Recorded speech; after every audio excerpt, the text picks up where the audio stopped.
was dead in a Michigan junkyard. And there were no clues or forensic evidence at the scene. But computer forensic experts found evidence of a crime that had everything: sex, lies, and a videotape. On November 8, 1999, Chuck Miller got a frantic call from his sister-in-law. His brother, Bruce, was missing. Bruce hadn't come home for dinner, and he wasn't answering his telephone at work. Chuck drove out to his brother's junkyard to look for him. The door was shut. I opened the door and walked in and hollered his name. He wouldn't answer. And we walked around the corner of the desk, and he was laying on the floor. Bruce Miller was dead of a gunshot wound to his chest. The telephone receiver was near his head.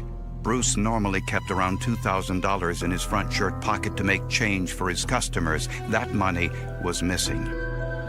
The motive appeared to be robbery. $2,000 cash in the pocket would look good to a lot of people in the area. Front pocket, and took that money. It just appeared to be another robbery, another Dan Flint. Criminalists from the Michigan Crime Lab used one-sided tape to collect possible evidence from Bruce's shirt. The tape lift that I took from this particular victim only had his own head hair on it. There was nothing foreign that was determined on the tape lift. And there were other signs that this crime scene was a little too clean. We're talking about a business that hadn't been cleaned and probably since it opened. We're talking grease, oil, everything that leaves a good latent print, a good boot impression. So he knew what to touch, what not to touch, and might have even taken other protective measures in order for him not to be found. It was also troubling that Bruce was on the phone when killed. But to whom was he speaking? No one's called and said, I was on the phone with Bruce Miller and I heard a gunshot. There's no latent prints that were, no bloody prints, no money fallen where they were in a hurry to get it out. Why the pocket wasn't ripped when they're taking the money out. Bruce Miller was 48 years old. 6 months earlier, he married 28-year-old Cherie, and he was about to adopt her 3 children. By all accounts, seemed to be a very hardworking, kind of mellow guy who, you know, took a chance with marrying Cherie Miller and her kids and taking on that load, as well as having 2 jobs, working at General Motors, as well as running a junkyard. According to friends and family, it was a happy marriage. She would talk to them in length about Bruce Miller, how he was the best thing that ever happened to her, how he was a good lover, how her kids endeared him. This was an older gentleman that caught the young woman, and he treated her like a princess. Cherie had been at home all day with her children and several friends and wasn't considered a suspect. But she had a pretty good idea of who might be responsible. She told detectives that one of her former boyfriends, John Hutchinson, owed her husband several $1,000s. Bruce had had run-ins with John in the past, arguing over him stealing auto parts from the business late at night, and they argued just recently over a sale of a $20 tire to John Hutchinson's stepson. Hutchinson claimed he was at home alone at the time of the murder. It was an alibi that couldn't be corroborated. It would take a second death before detectives would get to the truth. John Hutchinson emerged as the key suspect in junkyard owner Bruce Miller's murder. Hutchinson agreed to take a lie detector test. He collapsed during the examination. John Hutchinson had some kind of episode where he ended up going to the hospital, but apparently he was pretty stressed out by this polygraph, which he did not pass. But police needed more evidence than a polygraph. The autopsy revealed Bruce had been killed with a 20-gauge shotgun. In a search of Hutchinson's home, police didn't find a 20-gauge shotgun, bloody clothing, or the missing money. The feeling was that he had probably done it. We've exhausted all of our leads. This is our best prime suspect. What aren't we doing? What can we do differently to make it work so we can get the truth? Weeks went by, then months. There had been no new leads in the case. But something unusual happened 700 miles away in Kansas City, Missouri. A former homicide investigator named Jerry Cassidy was found dead in his home, his gun still in his hand. There was a Bible in his lap, divorce papers were on his desk, and a report showing he had recently been treated for depression. In a trash can outside the home, police found a videotape marked for Jerry's eyes only. It appeared to be a home video of a woman dancing seductively. Definitely a seductive tool, something you would send a guy that you're trying to seduce. Friends told police they thought the woman on the tape was Jerry's girlfriend who lived in Flint, Michigan, and that her name was Cherie. When investigators called police in Flint, they knew just who they were talking about. It was like getting hit upside the head with a sudden shock. It's like, you know, I can't believe it. She duped me. Cherie Miller was brought into police headquarters for questioning. She claimed that she did not even know Jerry Cassidy. This is an audio recording of the actual interrogation. Did you ever send naked pictures of yourself to Jerry? No. Did you ever send Jerry films of you naked? No. Films of me naked? No, I didn't. You never sent those to Jerry? No, I did not. When we showed her that we had this videotape of her for Jerry Cassidy, written right on the tape, for Jerry's eyes only, she went from not knowing Jerry Cassidy to turn around, I know him, but he's crazy. Isn't it true that you were having a physical relationship with Jerry? Maybe online. No, I'm talking in person. No. In person. No. Cherie said she met Jerry Cassidy in a computer chat room. Just messing around. I mean, I mess around online all the time just to figure out something new to do. I mean, everybody does it. Computer forensic experts confiscated Cherie's computer as well as Jerry Cassidy's. And what they discovered inside answered some important questions, but raised many others. This is one of the most bizarre cases I've handled in the 10 years I've been dealing with this subject matter. There was deception. There was a love triangle. Whenever there's an internet connectivity issue that relates to a murder case, of course it's going to be sexy. Things were starting to get interesting. Computer and the one used by her suspected lover, Jerry Cassidy, to an expert in the new field of computer forensics. I get the stuff that's been deleted. I get the space that's unused by the computer. I get everything. And that's what I examine as a computer forensic specialist. Sergeant Petrovka was able to mirror the hard drive, which means he kept the hard drive in its original format, but makes a mirror image of it that we as investigators can use to download the information on there without ever tampering with the original best evidence. Forensic computer specialists can also gain access to password-protected accounts on a hard drive. Passwords lock documents away from anyone except the owner. Investigators easily made their way into Jerry's and Cherie's private files. I believe we had like 300-400 bookmarks, fragments that I had found that were relevant. There were probably thousands of hits on her name on just the Cherie 1013. Investigators found incriminating evidence on Jerry's computer and in his private papers. It was an instant message conversation in which Jerry and Cherie discussed murder. I'll call Bruce at 5 p.m. and tell him to call when he's leaving. Jerry, I'm scared. Is the gun loud? It's deer hunting season here. Inside would be best, muffled. Pull up to the left of the building, right to the door. He'll stay at the desk inside. Take his wallet. Take the whole thing. There was discussion about pull the car up, I believe it was to the right side of the door of the office to the auto parts place, because then when you open up the driver's side door of the car, it would help hide a gun in your hand as you stepped out and went towards the front door of the business. Police confronted Cherie with this computer message. I'm telling you here, I have an email that lays it out right here in front of me about how you and Jerry Cassidy planned his murder. That's wrong. Okay. Why would Jerry even think about I don't have a clue. Maybe because he was mad because I wouldn't have nothing to do with him. Cherie said the instant messages were forged. Officials at AOL confirmed that this was a possibility. We first informed the prosecutors and investigators that this is an instant message that may not be authentic.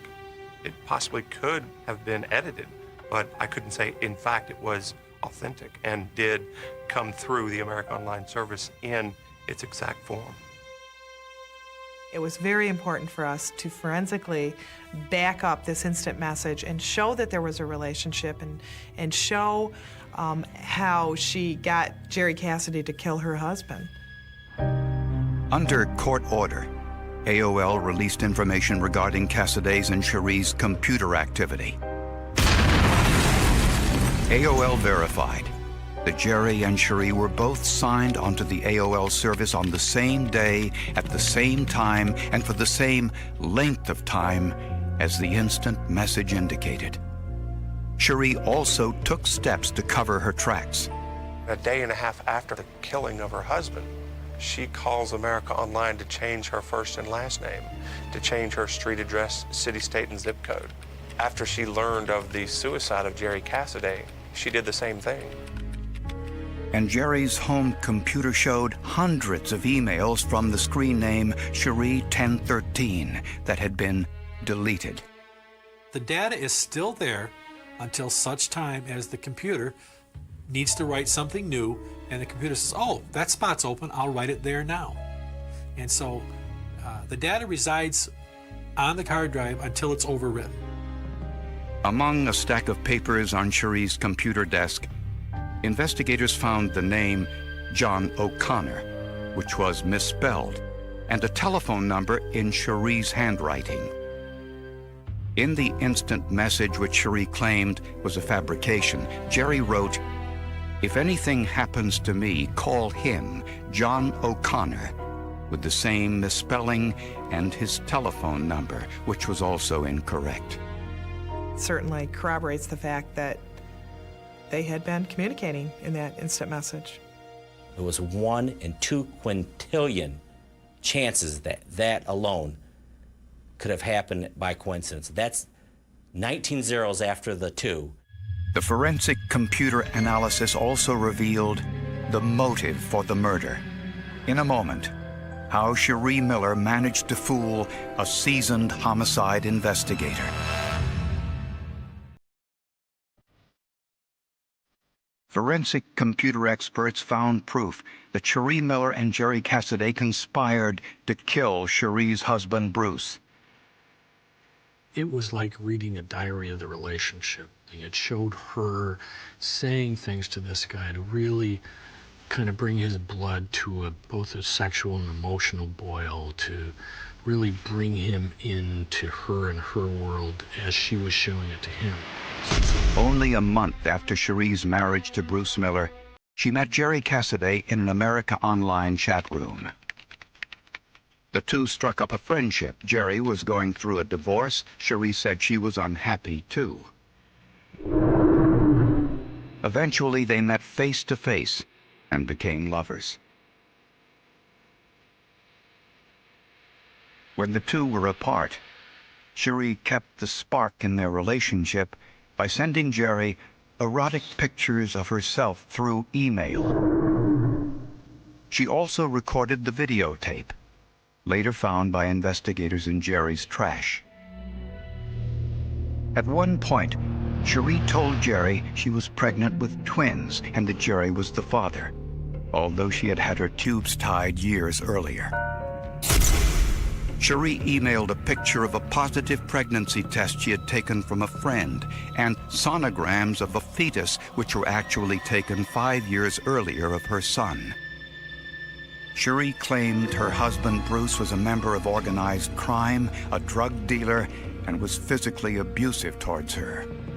There was no evidence that any of this was true. She claimed Bruce had beaten her so badly that she miscarried Jerry's unborn twins. Cherie emailed Jerry pictures of her bruised and battered body, a feat she accomplished with makeup. This was a situation where a woman very plottingly and purposefully created an artificial universe to cause this guy to believe that he would be doing the quote-unquote right thing to come and murder Bruce Miller. He couldn't see what the truth was anymore and what was a lie. He was going to be the white knight for Cherie Miller. He was going to kill the dragon and claim his property. In an instant message, Jerry and Cherie made plans for the murder. Cherie said she would keep her husband on the phone while Jerry went in to kill him.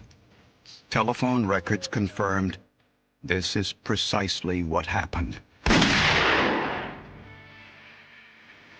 Jerry's experience as a homicide detective meant he could commit the crime while leaving no forensic evidence behind. Just a few weeks after Bruce's murder, Cherie double-crossed Jerry. She stopped answering his calls and emails, and she found another boyfriend. I think he was grief-stricken. What have I done? What has she led me to do? And for what? She didn't give a darn about me. Among Jerry's personal papers was a suicide note addressed to his parents. It was painfully obvious Jerry still believed most of Cherie's lies. He beat the crap out of her and killed my baby. I'm sorry, Mom. These were my babies. I loved them. I wanted them. I drove there and killed him. But Jerry finally realized he had been used. I was so blind and so stupid and so much in love. Little did I know she never meant any of it. She just wanted all her money and no more husband. Cherie was involved and helped set it up. I have all the proof. She'll get what's coming. There was no doubt, Jerry said he did it. Jerry did it. There was no making it up. Jerry, wasn't that type of individual that he'd pull somebody's leg like that, especially in a situation like this. He wasn't going to shoot himself and then leave this for somebody if it wasn't true. In December 2000, Cherie went on trial for murder and conspiracy. The forensic computer analysis was the state's primary evidence. Did you kill your husband, Bruce Miller? No, I did not. Did you help anybody kill your husband? No, I did not. Did you love your husband? Yes, I did. Cherie continued to maintain the instant messages were a forgery. She claimed Jerry was the spurned lover and did this in an attempt to frame her. So are you saying this entire instant message is fake? Yes, I am. So when they talk about the discs and the pictures on your back and legs and whatnot, and the bruises, you never had that conversation? No, I did not. But the forensic computer analysis proved otherwise and provided a possible motive for the murder. Money from Bruce's life insurance policies and the sale of his junkyard business. I told my wife that I think Cherie's grinning from ear to ear thinking the money she's going to get from this right here. That was my thought the night he got killed. Because she was that kind of person, just a money-hungry person. Right after the homicide, she redid the house. She spent a lot of money. Even Bruce's mother bought her a car with some of the money that was left to her. So money may have been a motive, we don't know. Prosecutors do not believe John Hutchinson had anything to do with Bruce Miller's murder. In December of 2000, Cherie Miller was found guilty of second-degree murder and conspiracy to commit first-degree murder. She was sentenced to life without the possibility of parole. She had no respect for the man she married. She had no respect for my brother. She had no respect for her own kids. Put them through this. She got what she deserved. I've seen gunshot wounds. I've seen knife wounds. I've seen dismemberment. I've seen axe murders. I've seen people who've drugged people by cars, killed by autos, but I've never seen anyone killed by a computer. For investigators, the verdict was a triumph of high-tech detective work and old-fashioned gumshoe investigation. If we had been unable to find hard evidence to back up the printouts, the emails, the instant messages, we would not have had a case. By doing the computer forensics, we showed that manipulation of Jerry Cassidy and what brought him to killing Bruce Miller and then taking his own life. She thought she had beaten the system. She thought she planned the perfect murder. She thought that those things that she typed in would never, ever come back to haunt her. But she was wrong.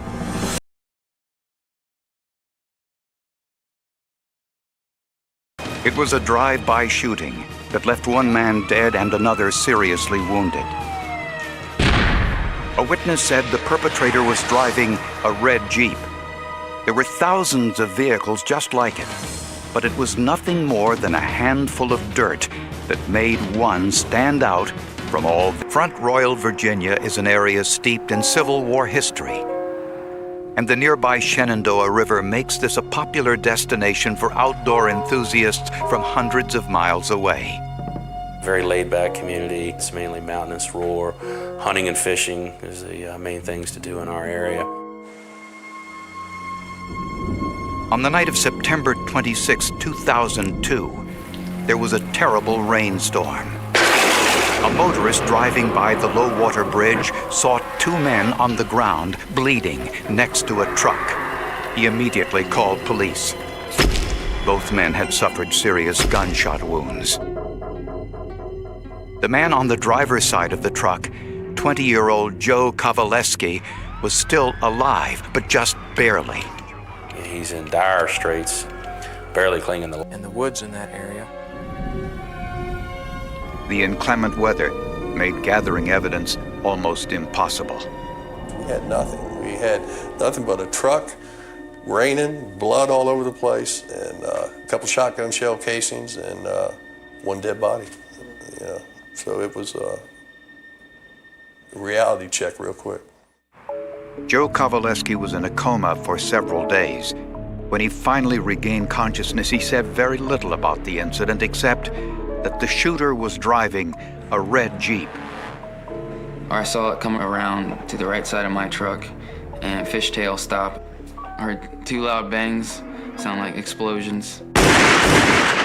He thought it was the police. He thought it was a flashbang, a distraction device. I remember falling to the ground and just immediate numbness and paralyzing feeling and couldn't breathe. Investigators hoped that forensic evidence could help find the driver of the mysterious red Jeep.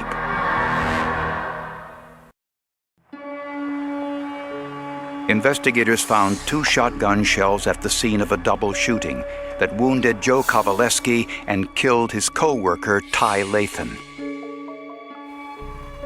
Jay Mason, a firearms expert with the Virginia Division of Forensic Science, examined the evidence. I was asked to make any determination I could as to the number of shots that were fired and the direction and angle which they were fired from. To determine how far away the shooter was from his victims. So he fired the same type of shotgun shells at varying distances to analyze the dispersion of the pellets, then compared them to the shotgun holes in the victim's truck. There is a rule of thumb that we can use, which states that we expect to find an inch diameter pattern for every 3 feet or yard of distance after the first yard. There was a 2-inch wide pellet pattern on the passenger door of the truck, indicating the killer was between 6 and 9 feet away. The trajectory revealed the gun was pointed upwards. This would be consistent with someone firing from a vehicle pulled up alongside the victim's vehicle and firing from the window of the vehicle. The ballistic evidence suggested that the skid marks near the victim's truck were most likely those of the killer. But analyzing tire impressions was impossible because the parking area was mostly gravel. Police also recovered 3 cell phones at the scene of the murder. One was Joe Kovaleski's, the other belonged to the dead victim, Ty Lathan. Assumption on our part was that the one that was found on the ground on the passenger side possibly could have been the suspect's cell phone, maybe dropped by accident. Cell phone records revealed that the third phone belonged to Julie Grubbs, who was a friend of both victims. She lived in Annandale, Virginia, about an hour's drive away. I knew that she was heavily into drugs. I had heard that she was into different ways of obtaining money, different things. So my opinion of her was not high at all. And investigators found something else. A second cell phone registered to Julie Grubbs was used to call Ty Lathan 22 times in the hours leading up to the shooting. It doesn't strike you as odd as the phone calls being made to somebody in Annandale. What strikes you as odd is the sheer amount of the phone calls and the time allotment leading up to the murder. The last call was just minutes before the murder. When all of a sudden his calls stop at 7:56 p.m., then there's obviously some incident that happened at 7:56 p.m. that he did not make any more phone calls. Investigators were about to interview Julie Grubbs when they developed another lead. Ty Lathan had told friends that he was involved in drug trafficking with a sheriff's deputy, Kevin Kinsey, who was a supervisor at the work release center where Lathan was living. He told me the cop was letting him deal drugs from the work release. Excuse my language, but they'd have prostitutes come up in there, all kinds of stuff. We're dealing with like 2 investigations at the same time because Kevin Kinsey did know Tyree Lathan. And then now you have the possibility or the theory, or was Kevin Kinsey involved in the shooting himself? With the allegation that a sheriff's deputy might somehow be involved, the FBI was brought in to assist the investigation. Although Joe Kovaleski survived the shooting that killed his friend Ty Lathan, Kovaleski wasn't immediately forthcoming in his interviews with police. Kovaleski was also suspicious of law enforcement since he knew Ty Lathan was involved in drug trafficking with a sheriff's deputy. The killer was still out there on the loose. I was defenseless in the hospital. I couldn't get away. So anybody that walked through that door with a gun, because it easily could have finished me off. So yes, I was very scared, nervous, frightened, defenseless. Kovaleski said he went with Ty to the low-water bridge to buy drugs. Then, a red Jeep approached, and someone inside opened fire. But he never saw the shooter's face. But the sheriff's deputy, Kevin Kinsey, didn't own a red Jeep. Kinsey had been implicated in dealing in illegal drugs with the dead victim, Ty Lathan. A red Jeep either. But when police visited Julie Grubbs' apartment, they noticed a red Jeep in the parking lot.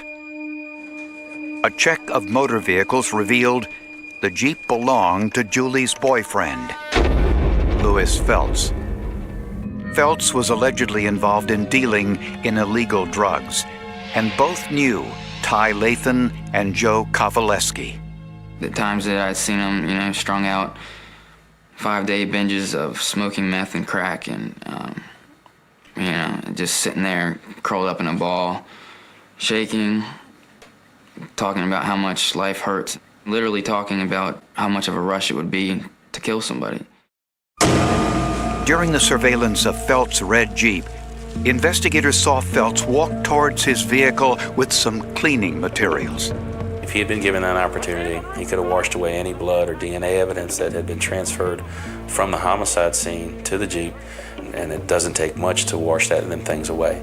So ultimately, we had to act. It was that important that we could not let him clean that Jeep. After confiscating the Jeep, investigators searched Julie Grubbs' apartment and found the cell phone used to call Ty Lathan on the night of the shooting.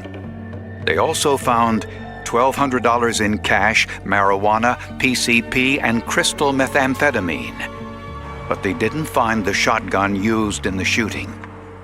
The shotgun would have been the coup de grace, but we didn't have it. Felts and Grubbs both denied any involvement in the murder. They claimed they were both in Grubbs' apartment in Annandale, more than 60 miles away from the crime scene. But investigators noticed something unusual on Felts' Jeep. A lot of dried mud in the wheel wells. Here you have a Jeep that supposedly is in Annandale. You don't have river dirt. You don't have so much dirt per se as you would asphalt or concrete. To see if this dirt could link it to the murder scene, investigators contacted forensic geologist Dr. Eric Junger. One of the most important things that we do within forensic science is try to solve what we call a forensic triad. And this is where we link the victim, suspect, and crime scene together. That triangle, if we can make that work, is crucial to most of our investigations. Dr. Junger says that mineral ratios, erosion, and other environmental factors can often distinguish one soil sample from another. That makes everything unique. So that basically the idea that the soil is dirt no matter where you go and it doesn't change for miles around. Dirt is different 30 feet apart from each other. First, soil samples were carefully collected from the Jeep's wheel wells. Then they were put through a series of mesh sieves to separate the coarse materials from the fine. Under a microscope, Dr. Junger saw a lot of common material, like clay and vegetation. But he also found something else, a sparkling blue fragment he identified as azurite, and an emerald green malachite fragment. Both were copper-based minerals. They're not very strong, and typically you can take these particles in your fingers and just grind them, and they'll fall apart without much trouble at all. It told me that there had to be a source for these minerals nearby, because these are not going to be transported 20 or 30 miles downstream. The murder took place at Low Water Bridge, just a few feet away from the Shenandoah River. Investigators discovered that just 1 mile upstream was a working quarry. We've all seen people who've worn copper bracelets for long periods of time and then it turns their skin green underneath. The same effect is happening. This is what's happening in the water there. And once I'd seen that, I knew we had found the source of the malachite and the azurite. Soil samples were collected from the murder scene in the area where police noticed the circular tire tracks next to Low Water Bridge. If we think the suspect came in one direction, left in a different way, we take samples all along those tracks, because again, those soils will change. The samples from the parking area were analyzed in the same way as the soil samples from Lewis Felts' Jeep. In both samples were the same mineral components of azurite and malachite. Mr. Felts' vehicle was at that crime scene when the murder took place. No question, ifs, ands, buts about it. Not 100 yards up the road, not 100 yards down the road, whatever. It puts his vehicle right there. Dr. Junger believes that the minerals from the quarry got into the Shenandoah River, traveled a mile downstream, and were washed ashore into the parking lot at Low Water Bridge around the time of the murder. He's the man. You know, he's the know-all, tell-all god of this, of forensic geology. Now investigators had to prove who was in the Jeep on the night of the murder. We are in the position of being able to convict the vehicle of the homicide, but we were much weaker on proving who actually pulled the trigger.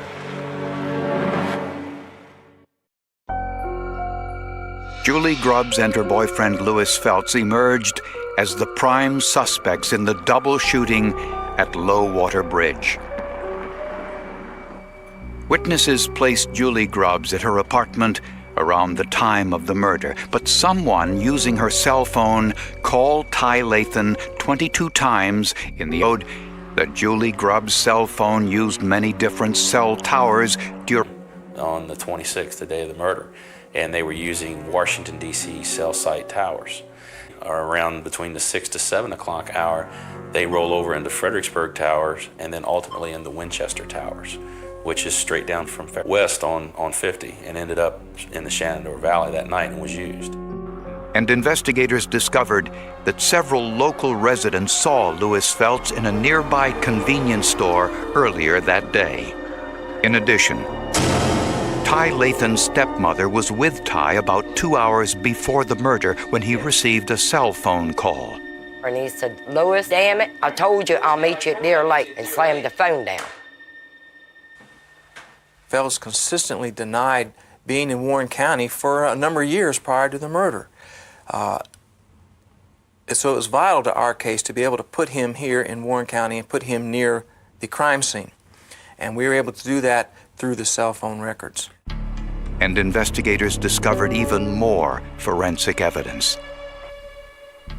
Mike Kennedy, a friend of Louis Phelps, came forward with a startling revelation that he had sold Phelps a shotgun 3 weeks before the murder.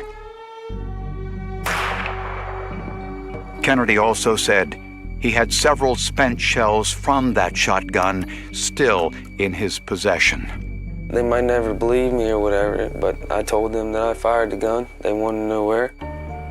Investigators recovered 9 shell casings in Kennedy's yard.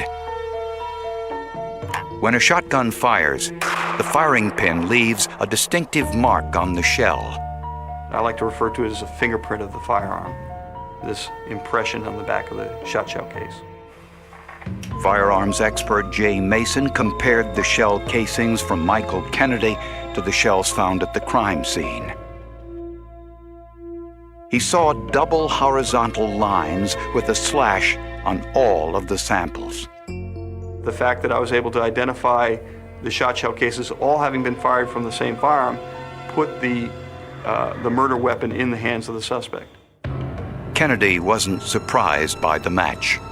The day after Ty was murdered, I knew in my head Louis Phelps had something to do with it. Prosecutors believe the motive for the shooting may have been old-fashioned jealousy. The classic love triangle. There's some evidence that there was jealousy that had developed by Phelps. He was suspicious that Ty had been with his girlfriend. The forensic evidence shows that Louis Phelps called Ty Lathan while driving towards Front Royal and asked him to meet at Low Water Bridge.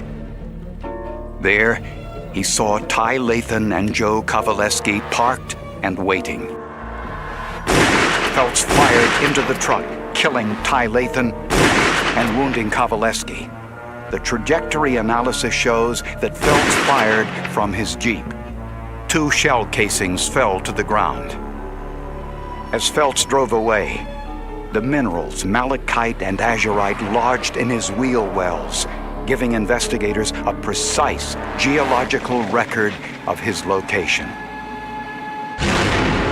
When Phelps saw the amount of forensic evidence against him, he accepted a plea bargain and pled guilty to 1 count of capital murder and 1 count of attempted murder. Phelps was sentenced to 25 years in prison. I think our case showed that Louis Phelps is a heartless killer and deserved every minute behind bars that he received.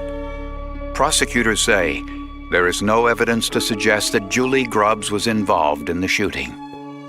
Joe Kowaleski is blind in his right eye and has limited use of his right arm. Kevin Kinsey, the sheriff's deputy implicated in drug dealing, was later convicted of distribution of crack cocaine and sentenced to 40 months in prison. There was no evidence he was involved in Lathan's murder. Let me tell you something. I'll be the first man if Kinsey had anything to do with the death of Tyree Lathan. He'd be in jail for it right this second. I can guarantee you that. The science and technology really came into play in this case in a tremendous way. We couldn't have completed this prosecution without it. Your witnesses will change their story. Your victims will change the story. There's just too many other things that can change. but your physical evidence never changes, period. It never changes. And to me, that is one of the key things. Physical evidence tells it like it is, period. I've watched this show called Forensic Files, and I've seen it a lot, and I knew that they could do it.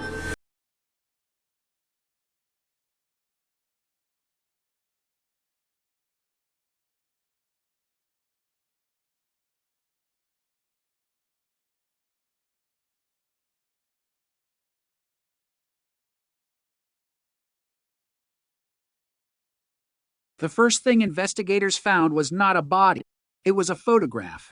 A faded Polaroid discovered inside a rusted metal box beneath the floorboards of an abandoned farmhouse in northern Wisconsin.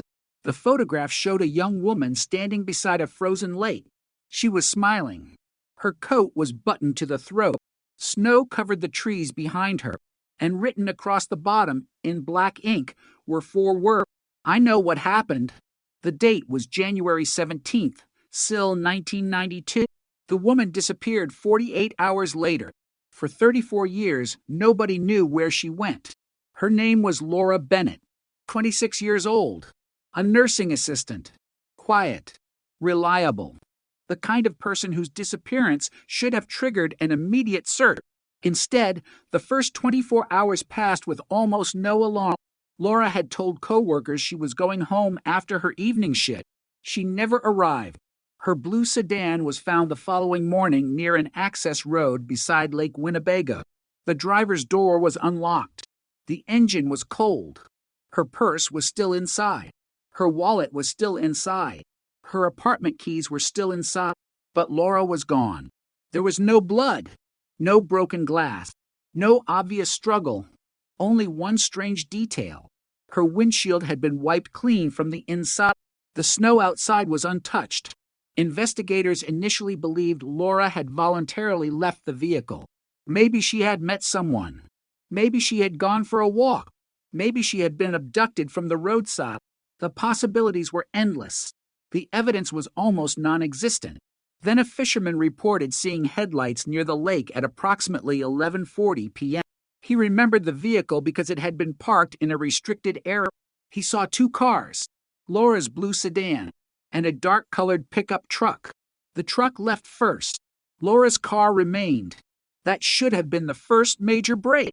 It wasn't. The fisherman could not remember the license plate. The road was dark. Snow was falling. And by the time police arrived, the second vehicle was gone. The case quickly became a local obsession. People searched the shoreline. Volunteers walked through snow-covered fields. Police dogs tracked Laura's scent from the vehicle toward the lake. Then the trail stopped. Not faded. Stopped. As if Laura had simply disappeared from the earth. The search continued for 6 days. Nothing. No clothing. No footprints leading away. No body. No weapon. No suspect. The 7th day brought the first real shock. A cassette tape arrived at the police station. No return address. No fingerprints. No explanation. The recording lasted 47 seconds. A woman's voice whispered, "Stop looking for me." Then silence. The voice sounded like Laura. Her family immediately recognized it. Her mother said it was her daughter. Her brother said it was her daughter. But investigators could not prove when the recording had been made. It could have been recorded before the disappearance. It could have been made under pressure. It could have been fabricated. The tape was treated as evidence, then locked away. The investigation began focusing on Laura's personal life. Detectives learned she had been keeping a notebook, a small black journal. She wrote in it almost every night. The notebook was missing. That bothered investigators. Laura's mother said her daughter never went anywhere without it. She had carried it in her purse, but the purse was recovered from the car. The notebook was gone. Someone had taken it. That detail became more important when a coworker mentioned something strange. Laura had seemed frightened during the week before she disappeared. She had started looking over her shoulder. She had stopped taking the same route home. She had asked a coworker whether anyone had ever followed her. The coworker laughed at the time. Laura didn't. She said, "I think someone knows what I found." Those words were written in the original interview. Investigators asked what she had found. The co-worker didn't know. Laura had refused to explain. Then another witness came forward. A mechanic who had serviced Laura's car 3 days before she disappeared. He remembered finding something unusual under the driver's seat, a small envelope. He gave it to Laura. She looked at it. Her face changed. She asked him whether anyone had entered the vehicle. He said no. She took the envelope and left. The mechanic never saw what was inside, but investigators later discovered the envelope had contained a photocopy of an old insurance document. The document dated back to 1987, 5 years before Laura disappeared. It concerned a construction accident. A man named Michael Bennett had died at a privately owned quarry. Michael Bennett was Laura's father. Officially, his death was an accident. A collapsing support beam had struck him. The case had been closed within days. Laura had been 21. She had always believed something was wrong. Her father had warned the family shortly before his death. He told Laura's mother that he had found evidence of financial fraud at the quarry. He claimed someone was stealing money. The family dismissed it as workplace gossip. Then Michael died. The insurance company paid. The quarry owner denied wrongdoing. The case disappeared until Laura began asking questions. 5 years later, she had requested old payroll records. She had contacted former employees. She had visited the quarry. She had spoken to someone who had worked there in 1987. That man was Harold Voss. He was 62. He had been the quarry's night supervisor. He told Laura that Michael's death was not an accident. He said the support beam had been deliberately weakened. He said Michael had discovered something. And he said there had been another witness, a man named Daniel Cross. Cross had supposedly left Wisconsin shortly after the accident, but Laura found evidence that he had never left. He had changed his name. He was still living nearby. That discovery appeared in Laura's missing journal, or at least investigators believed it did, because one page of the journal had been photocopied. The page contained 3 names: Harold Voss, Daniel Cross, and Robert Hale. The third name belonged to the owner of the quarry. Hale had died in 1991, cancer. His death came only months before Laura disappeared. Investigators wondered whether Laura had uncovered something before Hale died, something Hale had spent years hiding. The case grew darker when detectives discovered that Laura had made several telephone calls to Hale's former office. Free calls, all late at night, all lasting less than 2 minutes. The office had been closed for years. Why was Laura calling? Who was answering? The phone records showed the calls had been transferred to a private number. That number belonged to a security company. The security company was owned by Daniel Cross, the same man Laura believed had disappeared. He hadn't. He had changed his name. He had built a new life. And according to the records, he had been communicating with Laura. Investigators tried to locate him. His address was empty. His office was empty. His vehicles were gone. His bank accounts had been closed. It looked like he had vanished. Again. Then police discovered something disturbing. Cross had purchased a storage unit 6 months before Laura disappeared. The unit was paid in cash. The contract listed a false name. Inside were boxes of old documents. Most concerned the quarry, but one box contained photographs of Laura, taken from a distance, at work, outside her apartment, at the grocery store, leaving her mother's house. Someone had been watching her. For months, the final photograph had been taken the night before she disappeared. Laura was standing beside her blue sedan. A dark pickup truck was visible behind her, the same truck seen near the lake. Investigators examined the photograph. The license plate was blurred by snow, but the driver could be seen. A man, middle-aged, wearing a dark baseball cap. One hand rested on the steering wheel. The other held something. A camera.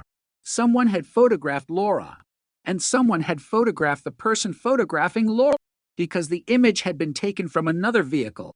The case had suddenly become a maze of surveillance. Laura was watching someone. Someone was watching Laura, and someone else was watching both of them. The original detectives never solved it.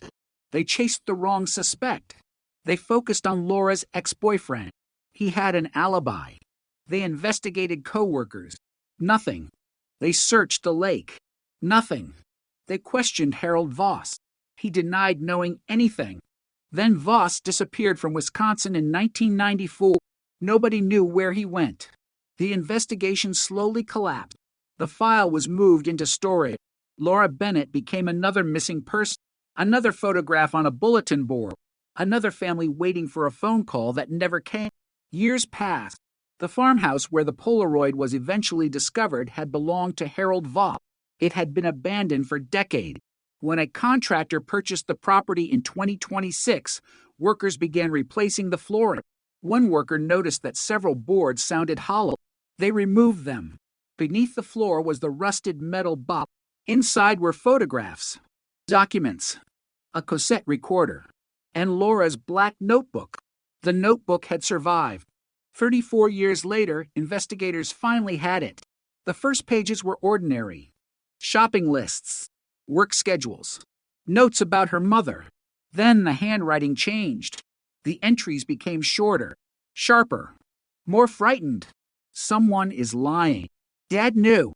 Hale is afraid. Cross didn't leave. Then one sentence appeared again and again. They don't know I have the original. The original? That was the question. Near the back of the notebook was a torn page. Only one sentence remained. The photograph proves everything. Investigators searched the box again. They found another photograph. This one was different. It showed 3 men standing outside the quarry in 1987. Michael Bennett was one of them. Robert Hale was another. The third man was partially hidden. His face had been scratched away, but Laura had written a name beneath the image. The fourth man. The investigators examined the photograph under infrared light. The scratched area revealed the outline of a face. A partial reconstruction was possible. The man was not Daniel Cross. He was not Harold Voss.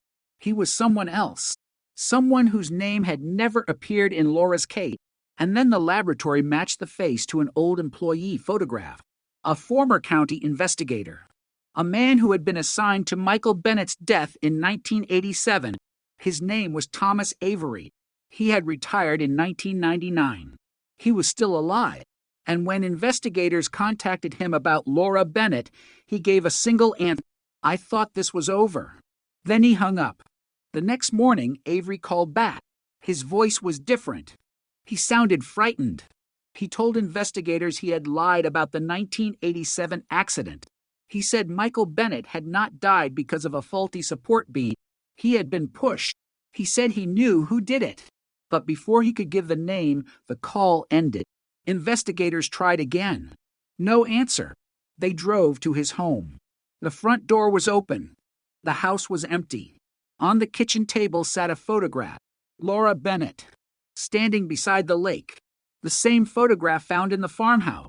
Except this copy had something written on the back. A sentence in Avery's handwriting. Laura was alive when I last saw her. And beneath it was a date. January 19th. Sill 1992. 2 days after the date on the original Polaroid. 2 days after Laura supposedly vanished. Which meant someone had seen Laura alive after her car was abandoned.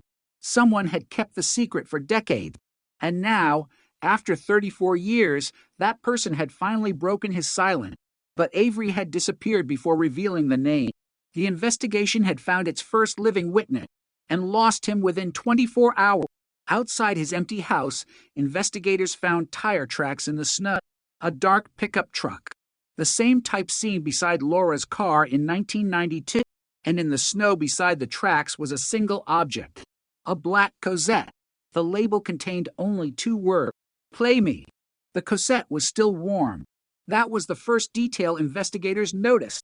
The second was the timestamp written across the label, January 19th, Sill 1992, the same date Thomas Avery had written on the photograph, the same date he claimed he had last seen Laura Bennett alive. Investigators stood beside the empty house while snow moved across the driveway in thin sheets. A patrol officer inserted the cassette into an old portable recorder. For several seconds there was only static. Then came a man's voice, low, controlled, older than the voice on the original tape. 34 years ago, you looked in the wrong place. A pause. You searched the lake. Another pause. You searched the roads. The voice became quieter. You never searched the house. The recording stopped. No name. No explanation. No threat. Just 4 sentences. Investigators replayed it. Again and again. The phrase remained the same. You never searched the house. The house. Which house? Avery's. Laura's? Her mother's? Or the farmhouse where the Cosette had been found? The answer came from the photograph. Investigators compared the background of the Polaroid with old property maps. The frozen lake behind Laura was not Lake Winnebago. It was a smaller body of water, hidden several miles from the main highway, a private lake. And beside it stood an old farmhouse, the same farmhouse where Laura's notebook had been discovered. The investigators returned immediately. The building was empty. The floor had already been torn apart, but the Cosette suggested something had been missed. They searched every room again. Wall, ceilings, chimneys, basement, attic, nothing. Then one detective noticed something strange about the staircase. One of the wooden steps was newer than the other. The nails were different. The wood was darker. They removed it. Beneath the step was a narrow cavity. Inside was a second envelope. The envelope contained a handwritten statement. No signature, only a date. January 19th, Sill 1992. The first line read, Laura came here because she trusted him. Investigators continued reading. The writer claimed Laura had arrived at the farmhouse shortly after leaving the hospital where she worked. She had not been forced. She had driven there herself.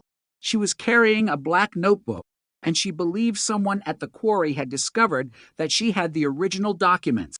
The writer said Laura was frightened, but not panicked. She believed she was meeting someone who could help.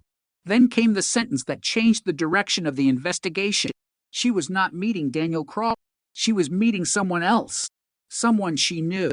Someone she trusted. The identity had been removed. The name had been cut from the paper, but the indentation remained.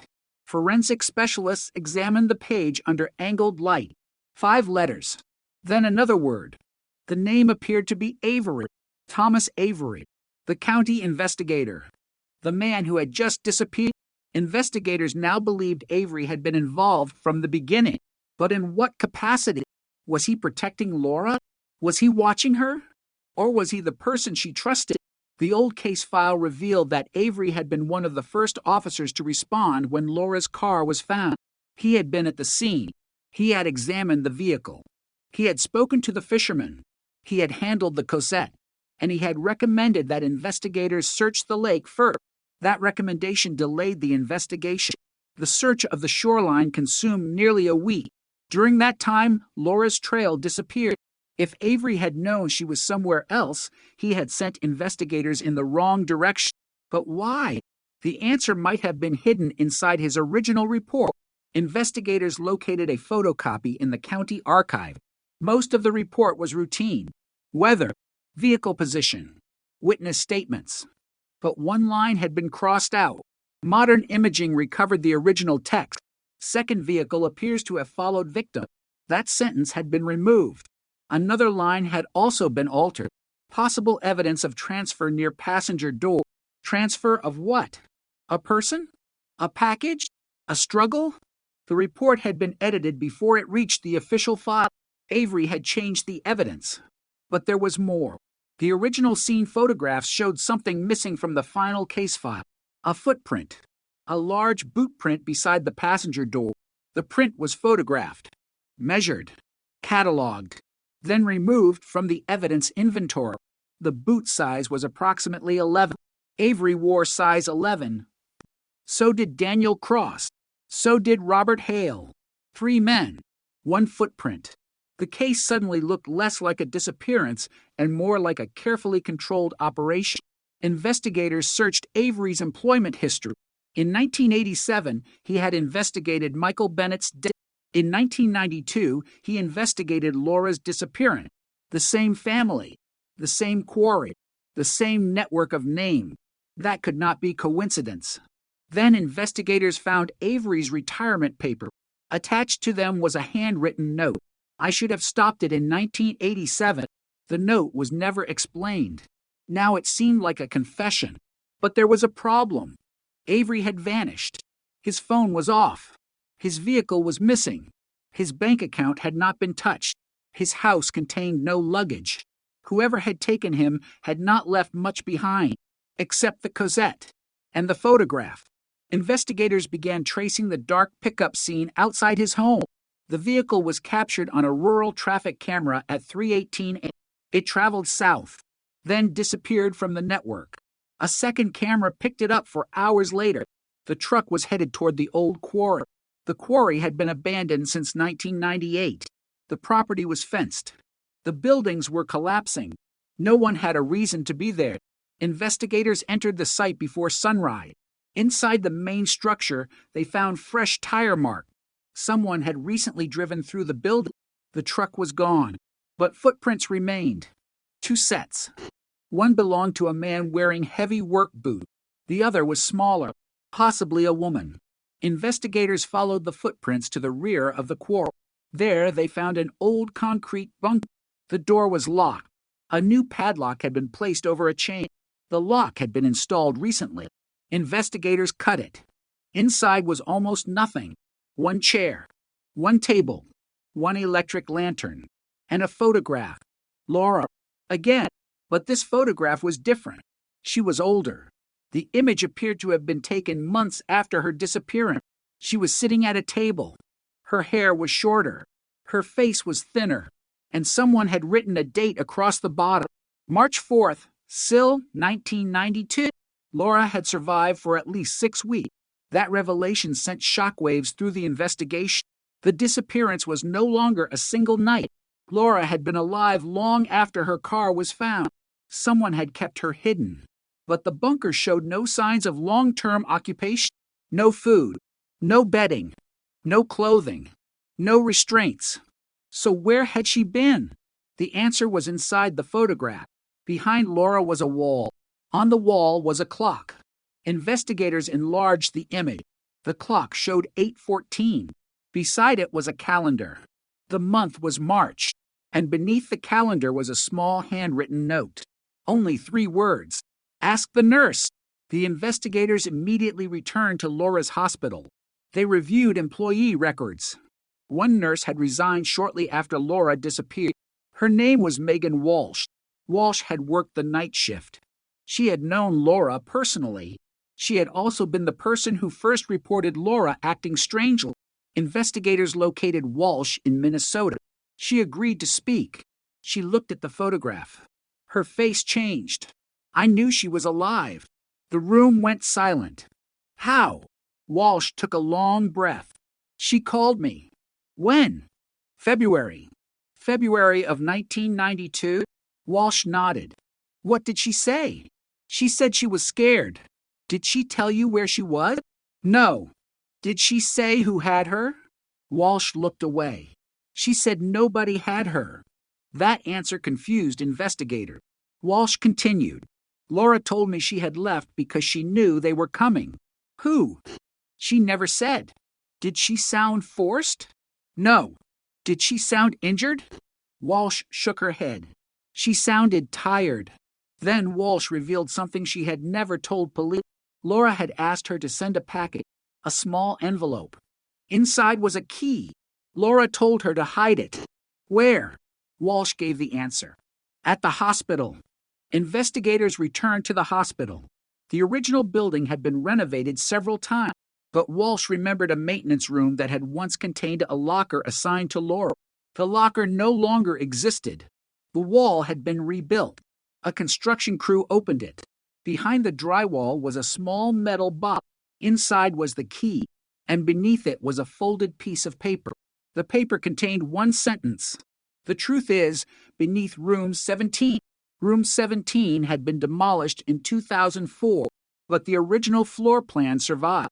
It showed that room 17 had not been a patient room. It had been a record storage room. The investigators searched the hospital archives. They found old boxes, patient records, financial files, maintenance reports, and one folder labeled Bennett 1987. Inside were copies of insurance documents. But there was something else. A handwritten ledger. Names, amounts, dates, payments. The ledger showed money moving from Robert Hale's quarry company into private account. Several accounts belonged to people connected to law enforcement. One account belonged to Thomas Avery. Another belonged to Daniel Cross. A third belonged to a bank manager. And a fourth belonged to someone investigators had never suspected, Laura Bennett's mother. Investigators stared at the page. Laura's mother had received payments from the quarry, large payments, over several years. Why? Was she involved? Was she being paid for silence? Or was the money something else? The dates mattered. The first payment had been made 2 weeks after Michael Bennett died. The final payment was made 3 months before Laura disappeared. Suddenly, Laura's fear made sense. She may have discovered that her own mother had been receiving money from the people she believed killed her father. But the ledger raised another question. What had the payments been for? Investigators interviewed Laura's mother again. She was elderly. Her memory was failing. But when shown the ledger, she immediately recognized the account number. She began to cry. I didn't know what it was. Why did you take the money? I didn't take it. Then who did? She looked toward the window. My husband. Your husband was dead. I know. The room went silent. Laura's father had supposedly died in 1987, yet his account had remained active. Money had continued moving through it. Someone had been using his identity. The investigators traced the account. The withdrawals had been made by a man using a false identification. Security footage from a bank was long gone, but a teller's handwritten log survived. The teller had described the man. Gray hair, dark coat, a silver ring, the same ring seen in the 1992 photograph, the same ring investigators had associated with Daniel Cross. But the teller remembered something else. The man had not been Daniel. He had been younger, much younger, possibly in his 20s. Investigators compared the description with the photograph found in the bunker. The man standing behind Laura was visible only in silhouette, but the build matched. A new suspect emerged. Eric Hale, Robert Hale's son. He had been 24 in 1987. He inherited the quarry after his father's death. He sold it years later, then disappeared. His name had never appeared in Laura's original file, but the financial records showed he had received millions from the same account. And investigators found one final connection. Eric Hale had purchased the dark pickup truck seen beside Laura's car. The registration began in January 1992, only days before Laura disappeared. The truck had been sold 6 months later. The buyer? Daniel Cross.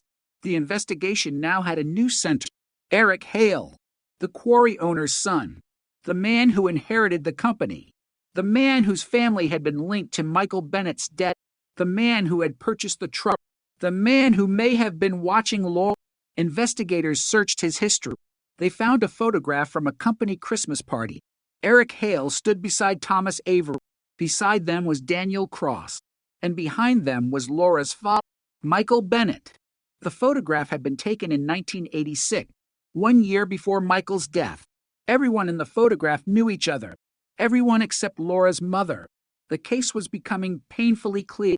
The men were connected long before Laura disappeared, but one question remained. Why did Laura trust Thomas Avery enough to meet him? And why did Avery later disappear? Investigators returned to the farmhouse. They found one final hidden compartment, behind a brick in the fireplace. Inside was a letter. This one was signed. Thomas Avery. It was dated January 20th, Sill, 1992, 1 day after Laura's disappearance. Avery had written, I found her. Then, she knows who killed her father. Then, she knows her mother was paid. The final sentence was almost unreadable, but forensic restoration recovered it. And she knows I was there the night Michael died. Investigators stopped reading. Thomas Avery had been there in 1987. He knew what happened. He knew who killed Michael.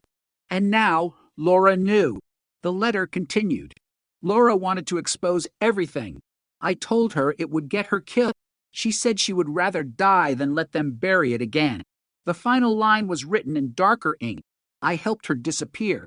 That revelation changed the meaning of the entire case. Avery had not necessarily abducted Laura. He may have helped her escape.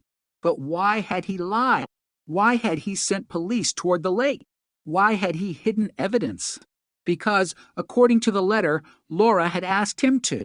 She believed the only way to survive was to convince everyone she was dead. Avery agreed. But someone else knew. Someone had followed them. Someone had watched Laura disappear, and that person had spent the next 34 years keeping the secret. The letter ended with a warning. If they ever find the photograph, they will know where she went. Investigators looked at the photograph from the bunker. They examined the background again, the wall, the clock, the calendar, the note. Then they noticed something they had missed, a reflection in the glass behind Laura, a man's face, not Avery, not Cross, not Eric Hale, a younger man, standing outside the room, watching Laura. Forensic enhancement sharpened the image. The face became clearer, and investigators recognized him immediately. He was the son of the county sheriff who had supervised Laura's original investigation, a man who had never been questioned, a man who had been only 19 in 1992, and today he was a respected local businessman. He had spent 34 years living under a different name, but the photograph proved he had been there. And when investigators searched his financial records, they found something even more disturbing, a payment. Made in March 1992, a payment sent from Eric Hale to the same man. The amount was $25,000. The case had just opened another door, because if that payment was connected to Laura's disappearance, then someone outside the original group had been paid to keep her secret, and the person receiving the money was still alive. The name on the bank record was Matthew Rourke. In 1992, Rourke had been 19 years old. Today, he was 53, a successful businessman, a married father, a respected member of the same Wisconsin community where Laura Bennett had disappeared. For more than 3 decades, nobody had connected him to the case. Not the original detectives, not Laura's family, not the reporters who had covered the disappearance, not even Rourke himself. At least, that was what he claimed. When investigators arrived at his office, he did not look surprised. He looked tired, as though he had been waiting for this day. The detective placed the bank statement on the desk. $25,000. March 1992. Payment from Eric Hale. Rourke stared at the document. Then he asked one question. Did you find the photographs? The room went silent. Investigators had not mentioned photographs. Rourke had just revealed that he knew about them. Which photographs? The detective asked. Rourke leaned back. For several seconds he said nothing. Then he whispered, "The ones Laura took." That was the first time anyone had heard Laura described as the person holding the camera. Until then, investigators believed she had been photographed by someone else. Rourke claimed Laura had discovered a hidden camera system at the quarry. She had taken photographs of documents, people, vehicles, meetings. She had created her own evidence archive. But Rourke said the most dangerous photograph was not from the quarry. It was from the night her father died. A photograph showing exactly what happened. A photograph that could destroy everyone connected to the case. Investigators asked where it was. Rourke shook his head. I don't know. You were paid $25,000. Yes. For what? To find it. By Eric Hale? Yes. Did you? Rourke looked toward the window. No. Then why were you paid? Because I lied. The confession came quietly. Rourke said he had been hired to follow Laura, not abduct her, not kill her, watch her. He had followed her for several weeks. He had seen her meet Thomas Avery. He had seen her visit the farmhouse. He had seen her go to the quarry. And on the night she disappeared, he had followed her car toward the lake. But he claimed he was not the man driving the dark pickup. He was following behind. There had been 3 vehicles that night. Laura's blue sedan, Eric Hale's pickup, and Rourke's car. Rourke said he watched Laura leave her vehicle. He watched Eric Hale approach her. Then Thomas Avery arrived. The 3 of them spoke. Rourke could not hear the conversation. but he remembered Laura pointing toward the lake. Then she walked away with Avery. Eric Hale stayed behind. Rourke followed Avery. That was the last time he saw Laura. At least, that was his story. Investigators did not believe him. They asked why he had never come forward. He answered, "Because Eric Hale paid me to forget." The detective pushed the bank statement across the desk. "You accepted $25,000. Rourke nodded. "I was 19. That doesn't explain 34 years. Rourke's eyes lowered. "I was afraid." Of Eric? Of everyone. Then he said something that changed the direction of the interview. Laura wasn't supposed to disappear that night. Investigators leaned forward. What was supposed to happen? Rourke hesitated. She was supposed to hand over the photograph. What photograph? The one of Michael Bennett. Rourke said Laura had obtained it from an old camera hidden inside the quarry office. The photograph showed 3 men near the machinery shortly before Michael died. One was Robert Hale. One was Thomas Avery. The third man was Eric Hale. But there was someone else in the background. A 4th person. Laura's father. Alive. Angry. Pointing towards something outside the frame. The photograph suggested Michael knew he was in danger. It also suggested the men were together shortly before his death. But Rourke said the photograph contained something even more disturbing. On the back, Michael had written, "If I die, look beneath the north wall." That message led Laura to the hidden records. And those records led her to the money. Rourke said Laura believed the photograph was enough to reopen her father's death. She planned to give it to the police, but she changed her mind after discovering Thomas Avery was involved. She no longer trusted law enforcement. Instead, she contacted Avery privately. Avery agreed to meet her, and that meeting became the turning point. Investigators asked Rourke where the meeting happened. He said, "The farmhouse." The same farmhouse where Laura's notebook was later found. The same farmhouse containing the Polaroid. The same farmhouse connected to Harold Vaught. Rourke said he watched from outside. He saw Laura enter. He saw Avery arrive. Then another vehicle appeared. A black sedan. Eric Hale. Rourke said Eric went inside. Minutes later, the lights went out. Then he heard a scream. He ran toward the house. The front door opened. Laura came out. She was alive. She was holding something. A small black camera. She looked directly at Rourke. For a moment, neither moved. Then Laura said, "Don't let them take this." Rourke asked what it was. She answered, "The truth." Then Avery appeared behind her. He told Rourke to leave. Rourke did. He drove away. He said he never saw Laura again. But investigators had a problem. The timeline did not match the evidence. Avery's letter claimed he helped Laura disappear on January 20th. Rourke claimed Laura was alive and outside the farmhouse that night. The Polaroid was dated January 17th. The cassette said she was alive later. Something was missing. 3 days. 3 critical days. Investigators returned to the farmhouse. They searched the surrounding land. The snow had long disappeared. But beneath the soil, they found fragments of a burned vehicle. The vehicle identification number was partially intact.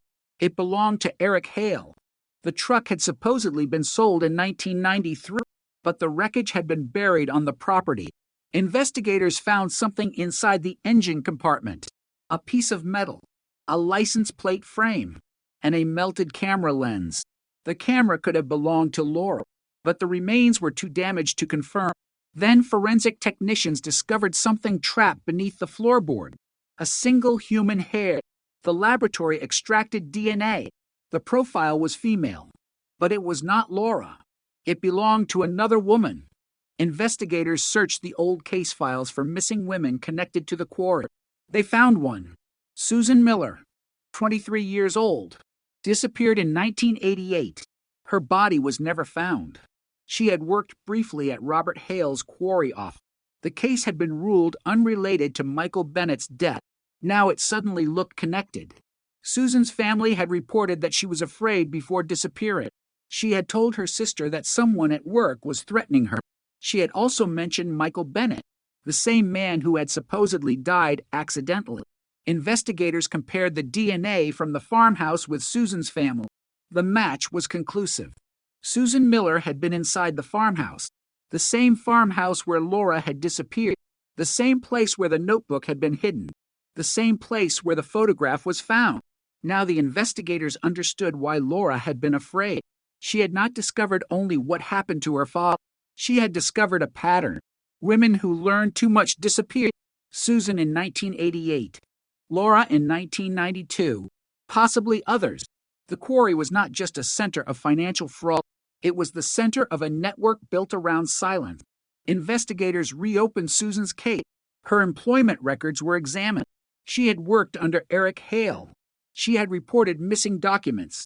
She had complained that someone was entering the office at night. Her final payroll record showed a payment from the company. Not her salary, a separate payment. $8,500. 2 days before she vanished.